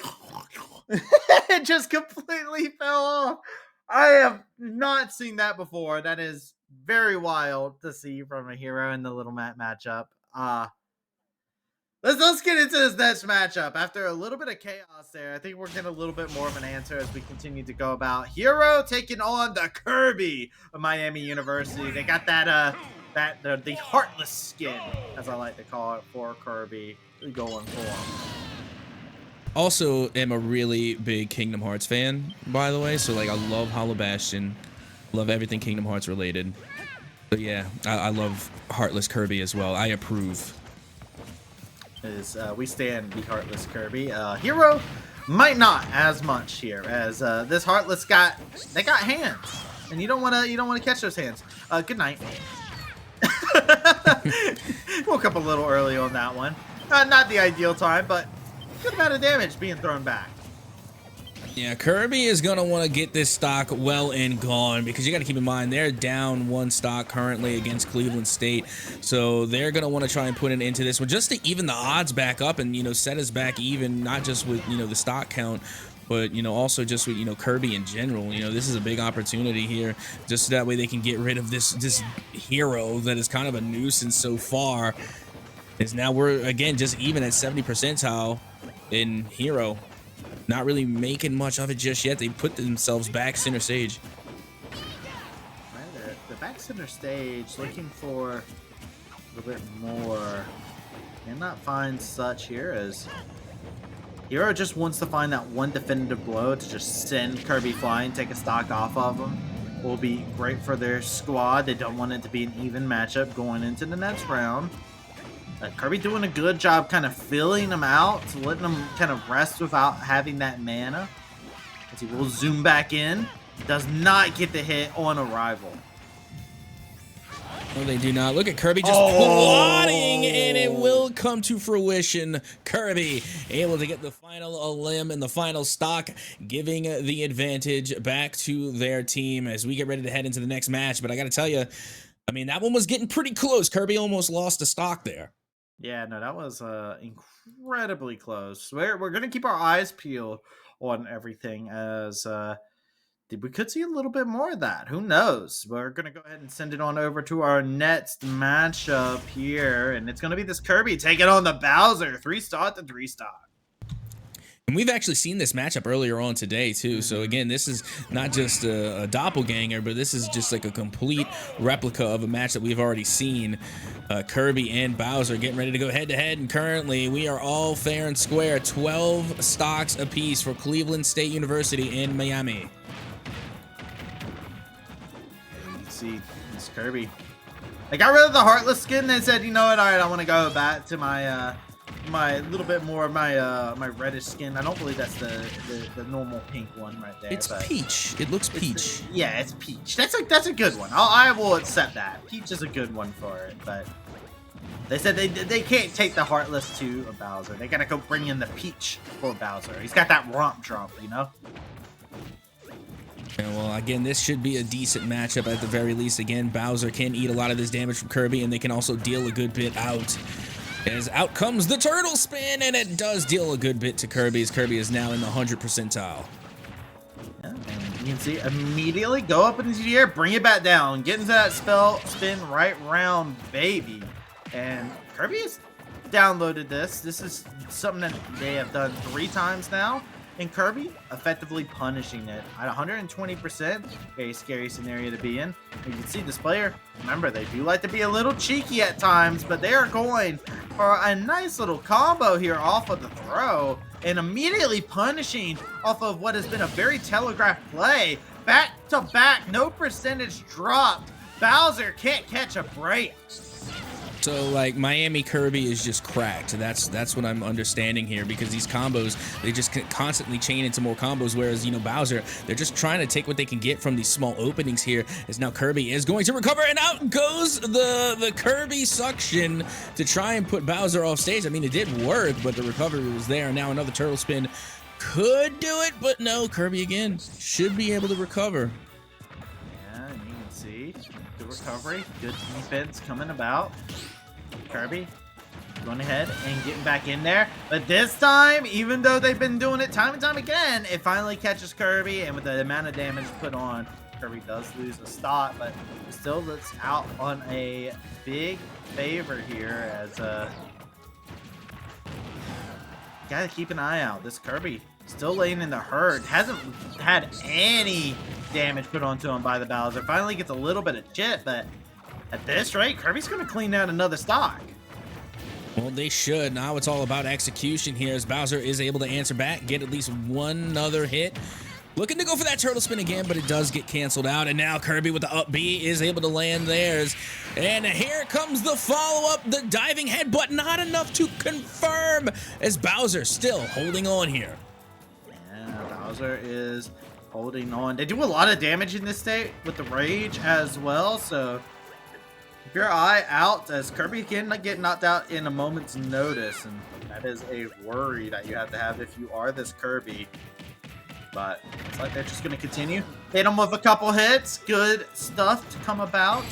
The romp drop, but it is just a quick dash attack to finish things off. Good on Kirby. And Kirby with 2 stocks, giving the advantage over to their team. Absolutely. And now we got to see what are the answers going to be to try and go up against Kirby as we get ready to head into our next matchup again to see the next pick coming out from CSU. Oh! It's going to be Game & Watch, and I'm all for it. I haven't seen Game & Watch in quite some time, and it couldn't have been against a better skin. It's the black and white Kirby. Yeah, we got the monochrome Kirby coming at you. It's old school today. And last time we got to see it actually here inside the MEC, it was actually like a counter pick, I believe, to a hero that was popping off and did incredibly well in the matchup. This Game & Watch is actually very disgusting with the amount of pressure they put with those napalm bombs that they put in. And this right here is a very intriguing matchup to be able to see, because now Cleveland State University is showing that wasn't just a counter pick, it's just somebody they got who is insane at Game & Watch. You see, the thing is, I remember the Game & Watch era. There was an era where Game & Watch was one of those characters where people just wanted to either ban or they wanted to nerf. You know, there was an era of Game & Watch supremacy, and that I really was into Smash at the time. So I really love when a good Game & Watch comes out, and I'm excited to see how this one goes down. But right now, Kirby doing a pretty good job going toe-to-toe with him. Did a fantastic job here. Both sides doing a good amount of damage. I love the pressure that Mr. Game & Watch is able to put them in the frying pan, see what comes in. Throw out a parachute, and now it's time to drop a couple bombs, lay in that pressure. And that's the thing about Mr. Game & Watch that's so disgusting. They are very sporadic in their movement, and then they are able to apply a lot of very quick pressure onto you. But Kirby, in a moment's notice, gets a nice smack to send Game & Watch packing 2-2 on the stocks. Yep, and now Miami University still with a stock lead here, trying to close Kirby out, but no, Game & Watch struggling to confirm. I was expecting a whole revenge stock coming out from Game & Watch, honestly, but still none too good, as they are going to throw a little bit of the food out there to try and throw Kirby off of the recovery, but nope, they recover quite nicely. Yes, and there you go, a little bit more. Get those mallets out. Go ahead and get some smacking going. Able to find it. There you go. Gets a nice hit off with the bomb. And now Kirby on the back foot in terms of stocks. But got a good percentage on this second stock. If they're able to clean up the second stock quickly, which they have the ability to do, could be a deadly scenario. But a little bit of some mind games over here off the ledge. Trying to see him miss the Game & Watch with follow. Right now, Kirby just trying to take one other stock just to make it easier on their teammates going into the next round here, as Miami looks to hold on to their lead. Meanwhile, Game & Watch still doing an impressive amount of damage onto Kirby as they look to try and lap them even.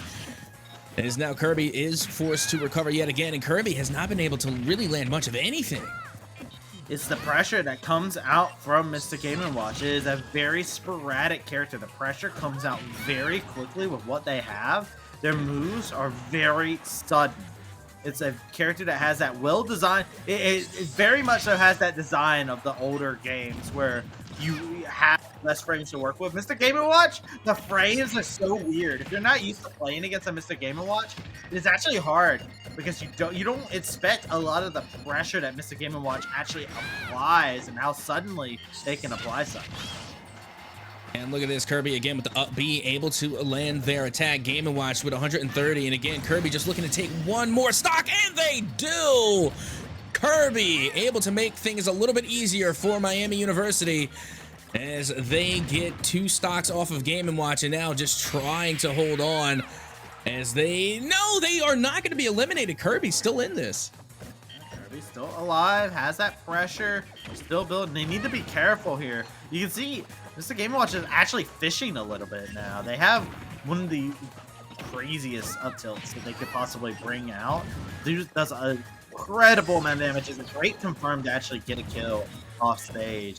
And you can see they were kind of fishing for it a little bit there. Now they've kind of gone back to their regular stuff. They realized that Kirby has adapted to that idea already, especially since they haven't been throwing it out all game. And now it's time for mallets to come in. That is game. Mr. Game & Watch calls it game, set, and match. Oh, absolutely. But you got to keep in mind, though, they did lose 2 stocks to that Kirby. So Miami is still going to have the stock advantage. But now it's the question of all questions. How do you counter Game & Watch? Kirby did a great job, by the way. Kirby did phenomenally countering the Game & Watch. But what is a Game & Watch counter? Again, we haven't really seen too much of them in quite some time. It's very rare that you do see one pop up. But guess what? It's going to be the Cloud. And you had mentioned it earlier. It has been getting the highest pick rate. And I think we're just going to continue that trend because Cloud has got to be the most picked throughout the day. I definitely look at this and I go, you know what? This is a character that's very popular for a lot of reasons. It's an MMO that a lot of people just genuinely enjoy. I mean, not MMO, but an RPG that a lot of people genuinely enjoyed. A lot of people spent so much time playing this character.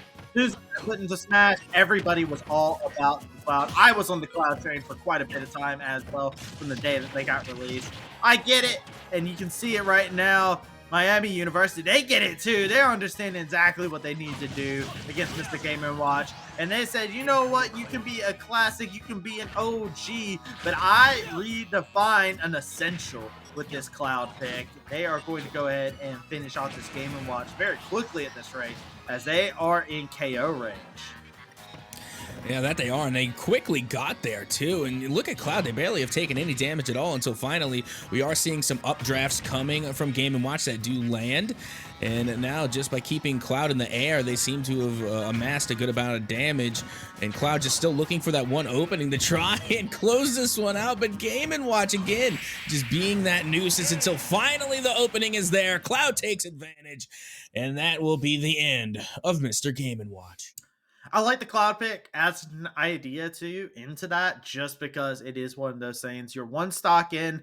Cloud is one of those characters that can build up a one-hit move after getting a little bit of percentage off, and they're really good once they're able to get that pressure going. So let's go ahead, get into the next round. It's going to be a full 3-stock Cloud against their next opponent here, but it's 6-9 in favor of Miami University, and oh boy, it's Cleveland State University's Snake coming out.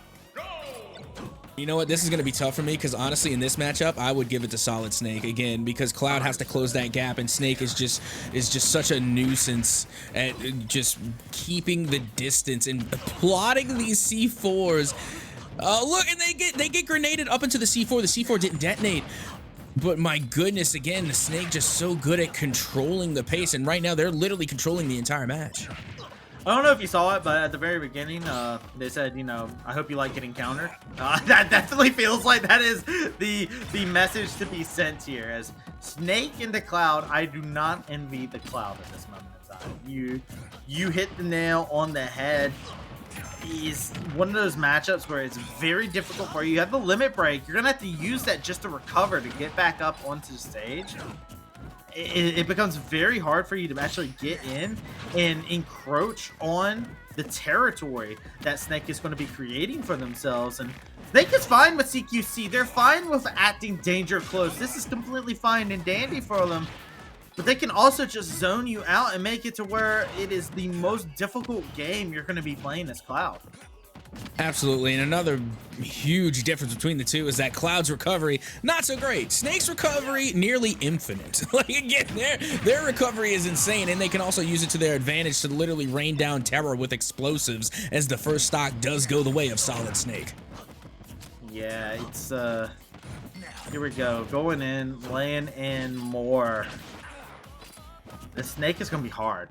It's a heavy character, too. I am wondering... I feel like you have to play around your limit break. I think you need limit break, and I think you need to keep it for your recovery, honestly. As weird as it may sound, unless you can find a big KO blow, you want to keep that limit break for your recovery. It amps up your recovery so much better, and if this Cloud is constantly going to be knocking you off, you need whatever recovery you can get, especially with the grenades. Look at that. That's just 2 grenades juggled in the air to lay out pressure onto this. They get the grenade. They're going to continue laying out C4. It is a very hard time for you as Cloud if you get knocked off, but... good pressure has been laid in. They hasn't been successful at getting those bombs, but when they do, the damage adds up so quick. And they're just able to use, just a good old-fashioned up smash to get the final limb. Well, not the final limb, but they get the second stock off of Cloud, and now only one stock remains, and still they're sitting at 166 until finally Cloud is able to answer back and get a stock off of Solid Snake.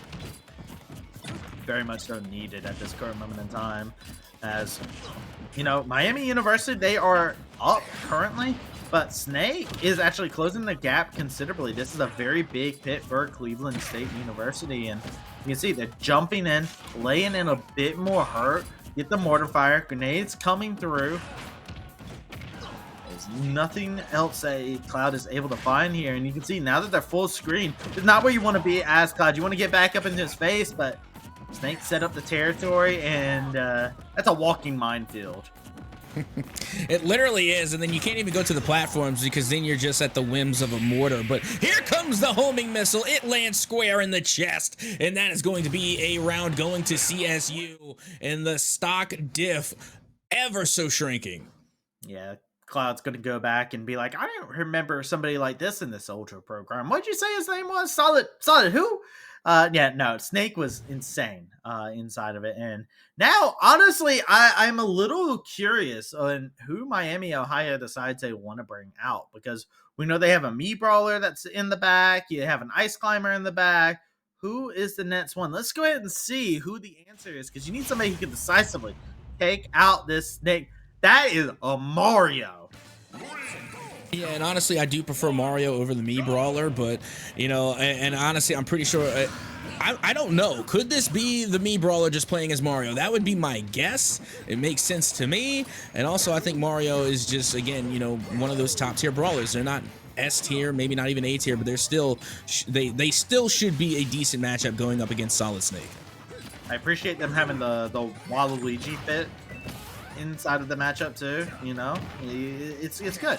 We are all about some Waluigi inside of the game, and here we go. Continue on that pressure. They need to find a way to be able to get in. They're super soaking the Snake, sure, but Super Snake has something more effective than the squirt gun. They don't need Sunshine. They have the hard times of war to empower them, and oh, mamma mia! There goes Mario. Again, they're just, and it's so cheeky because they put the C4 on top of the platform every single time. So as they jump up into it, probably from avoiding another grenade, they just jump right into a C4. No C4 on that platform, though. They should be able to avoid the danger momentarily. As again, we are at 2 stocks apiece. Solid Snake now looking to try and lap Mario as the Super Soaker does go out, able to land a little bit there, but not much doing. Goes for the grab, doesn't find the target that is needed. Good use of them saying, all right, you know what? We're going to turn this grenade off of the stage. Counters a bit of the pressure. And Mario actually has a couple good tools with that Super Soaker, with that Vlad that they're able to kind of go to reverse those projectiles back at you, pass those reversals. There you go. Nice hit to finish it off. Don't give him a chance to utilize that recovery. And now Mario is up a stock. There we go. And, this is why I was saying that Mario could be a decent counter as, in the beginning, you saw it was going a lot in the way of Solid Snake, but they're using that Super Soaker to send the nades straight back to Snake, and they're kind of beating them at their own game. They say, okay, you want to play distance? We can play distance. I'll send everything you have right back to sender. And now Solid Snake forced to get up into the business of Mario, who's just using a lot of their reflecting moves to push everything Solid Snake has right back at them.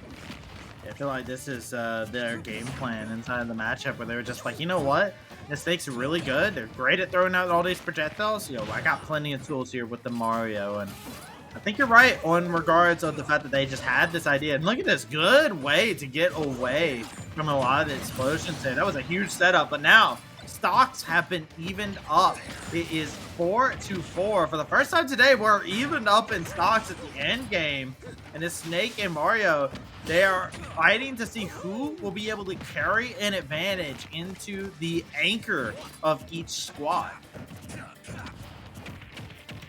Let's see who's going to be able to get it done. Right now, Mario looking really strong as that back throw deals a good bit of damage. Solid Snake now has to recover here. Not having a lot of options. They do drop at least one nade, and there goes the Super Soaker, making sure it doesn't go anywhere near Mario.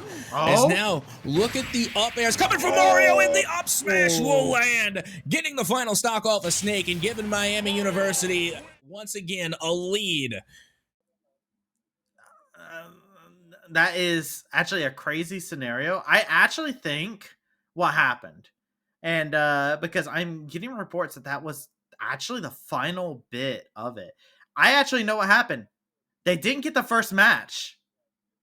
They didn't get the first match because remember, Little Mac dropped off at the very beginning. So that was actually the final True. bit. There was no anchor there. So the score actually more than likely was a 4-0 score. So that is pretty impressive still. Very close match to end things off. And gotta give a shout out to that Mario. I love that moment where the grab that was initiated by Snake got turned around by the grenade explosion. Mario immediately flipped the tables off of that to carry the advantage over. Great stuff. I mean, how are you feeling after we got done with our run back here, Cap? I'm feeling pretty good. A little bit of confusion there in the beginning. Not sure what happened, but now the answers and the mystery has been solved, because we missed the first match, unfortunately, which is why that Little Mac, decided to give up a stock. But, going towards the end, it seemed like Solid Snake was unbeatable. From the first half of today to the second, Solid Snake was definitely a force to be reckoned with. But again, it just goes back to the basics. You got to bring out the starter. That is Mario. But with that being said, that is going to wrap things up for us here at the MEC conference this week for Smash. Once again, I've been Captain Atoka, joined alongside Travesty, and we are going to see you once again next week.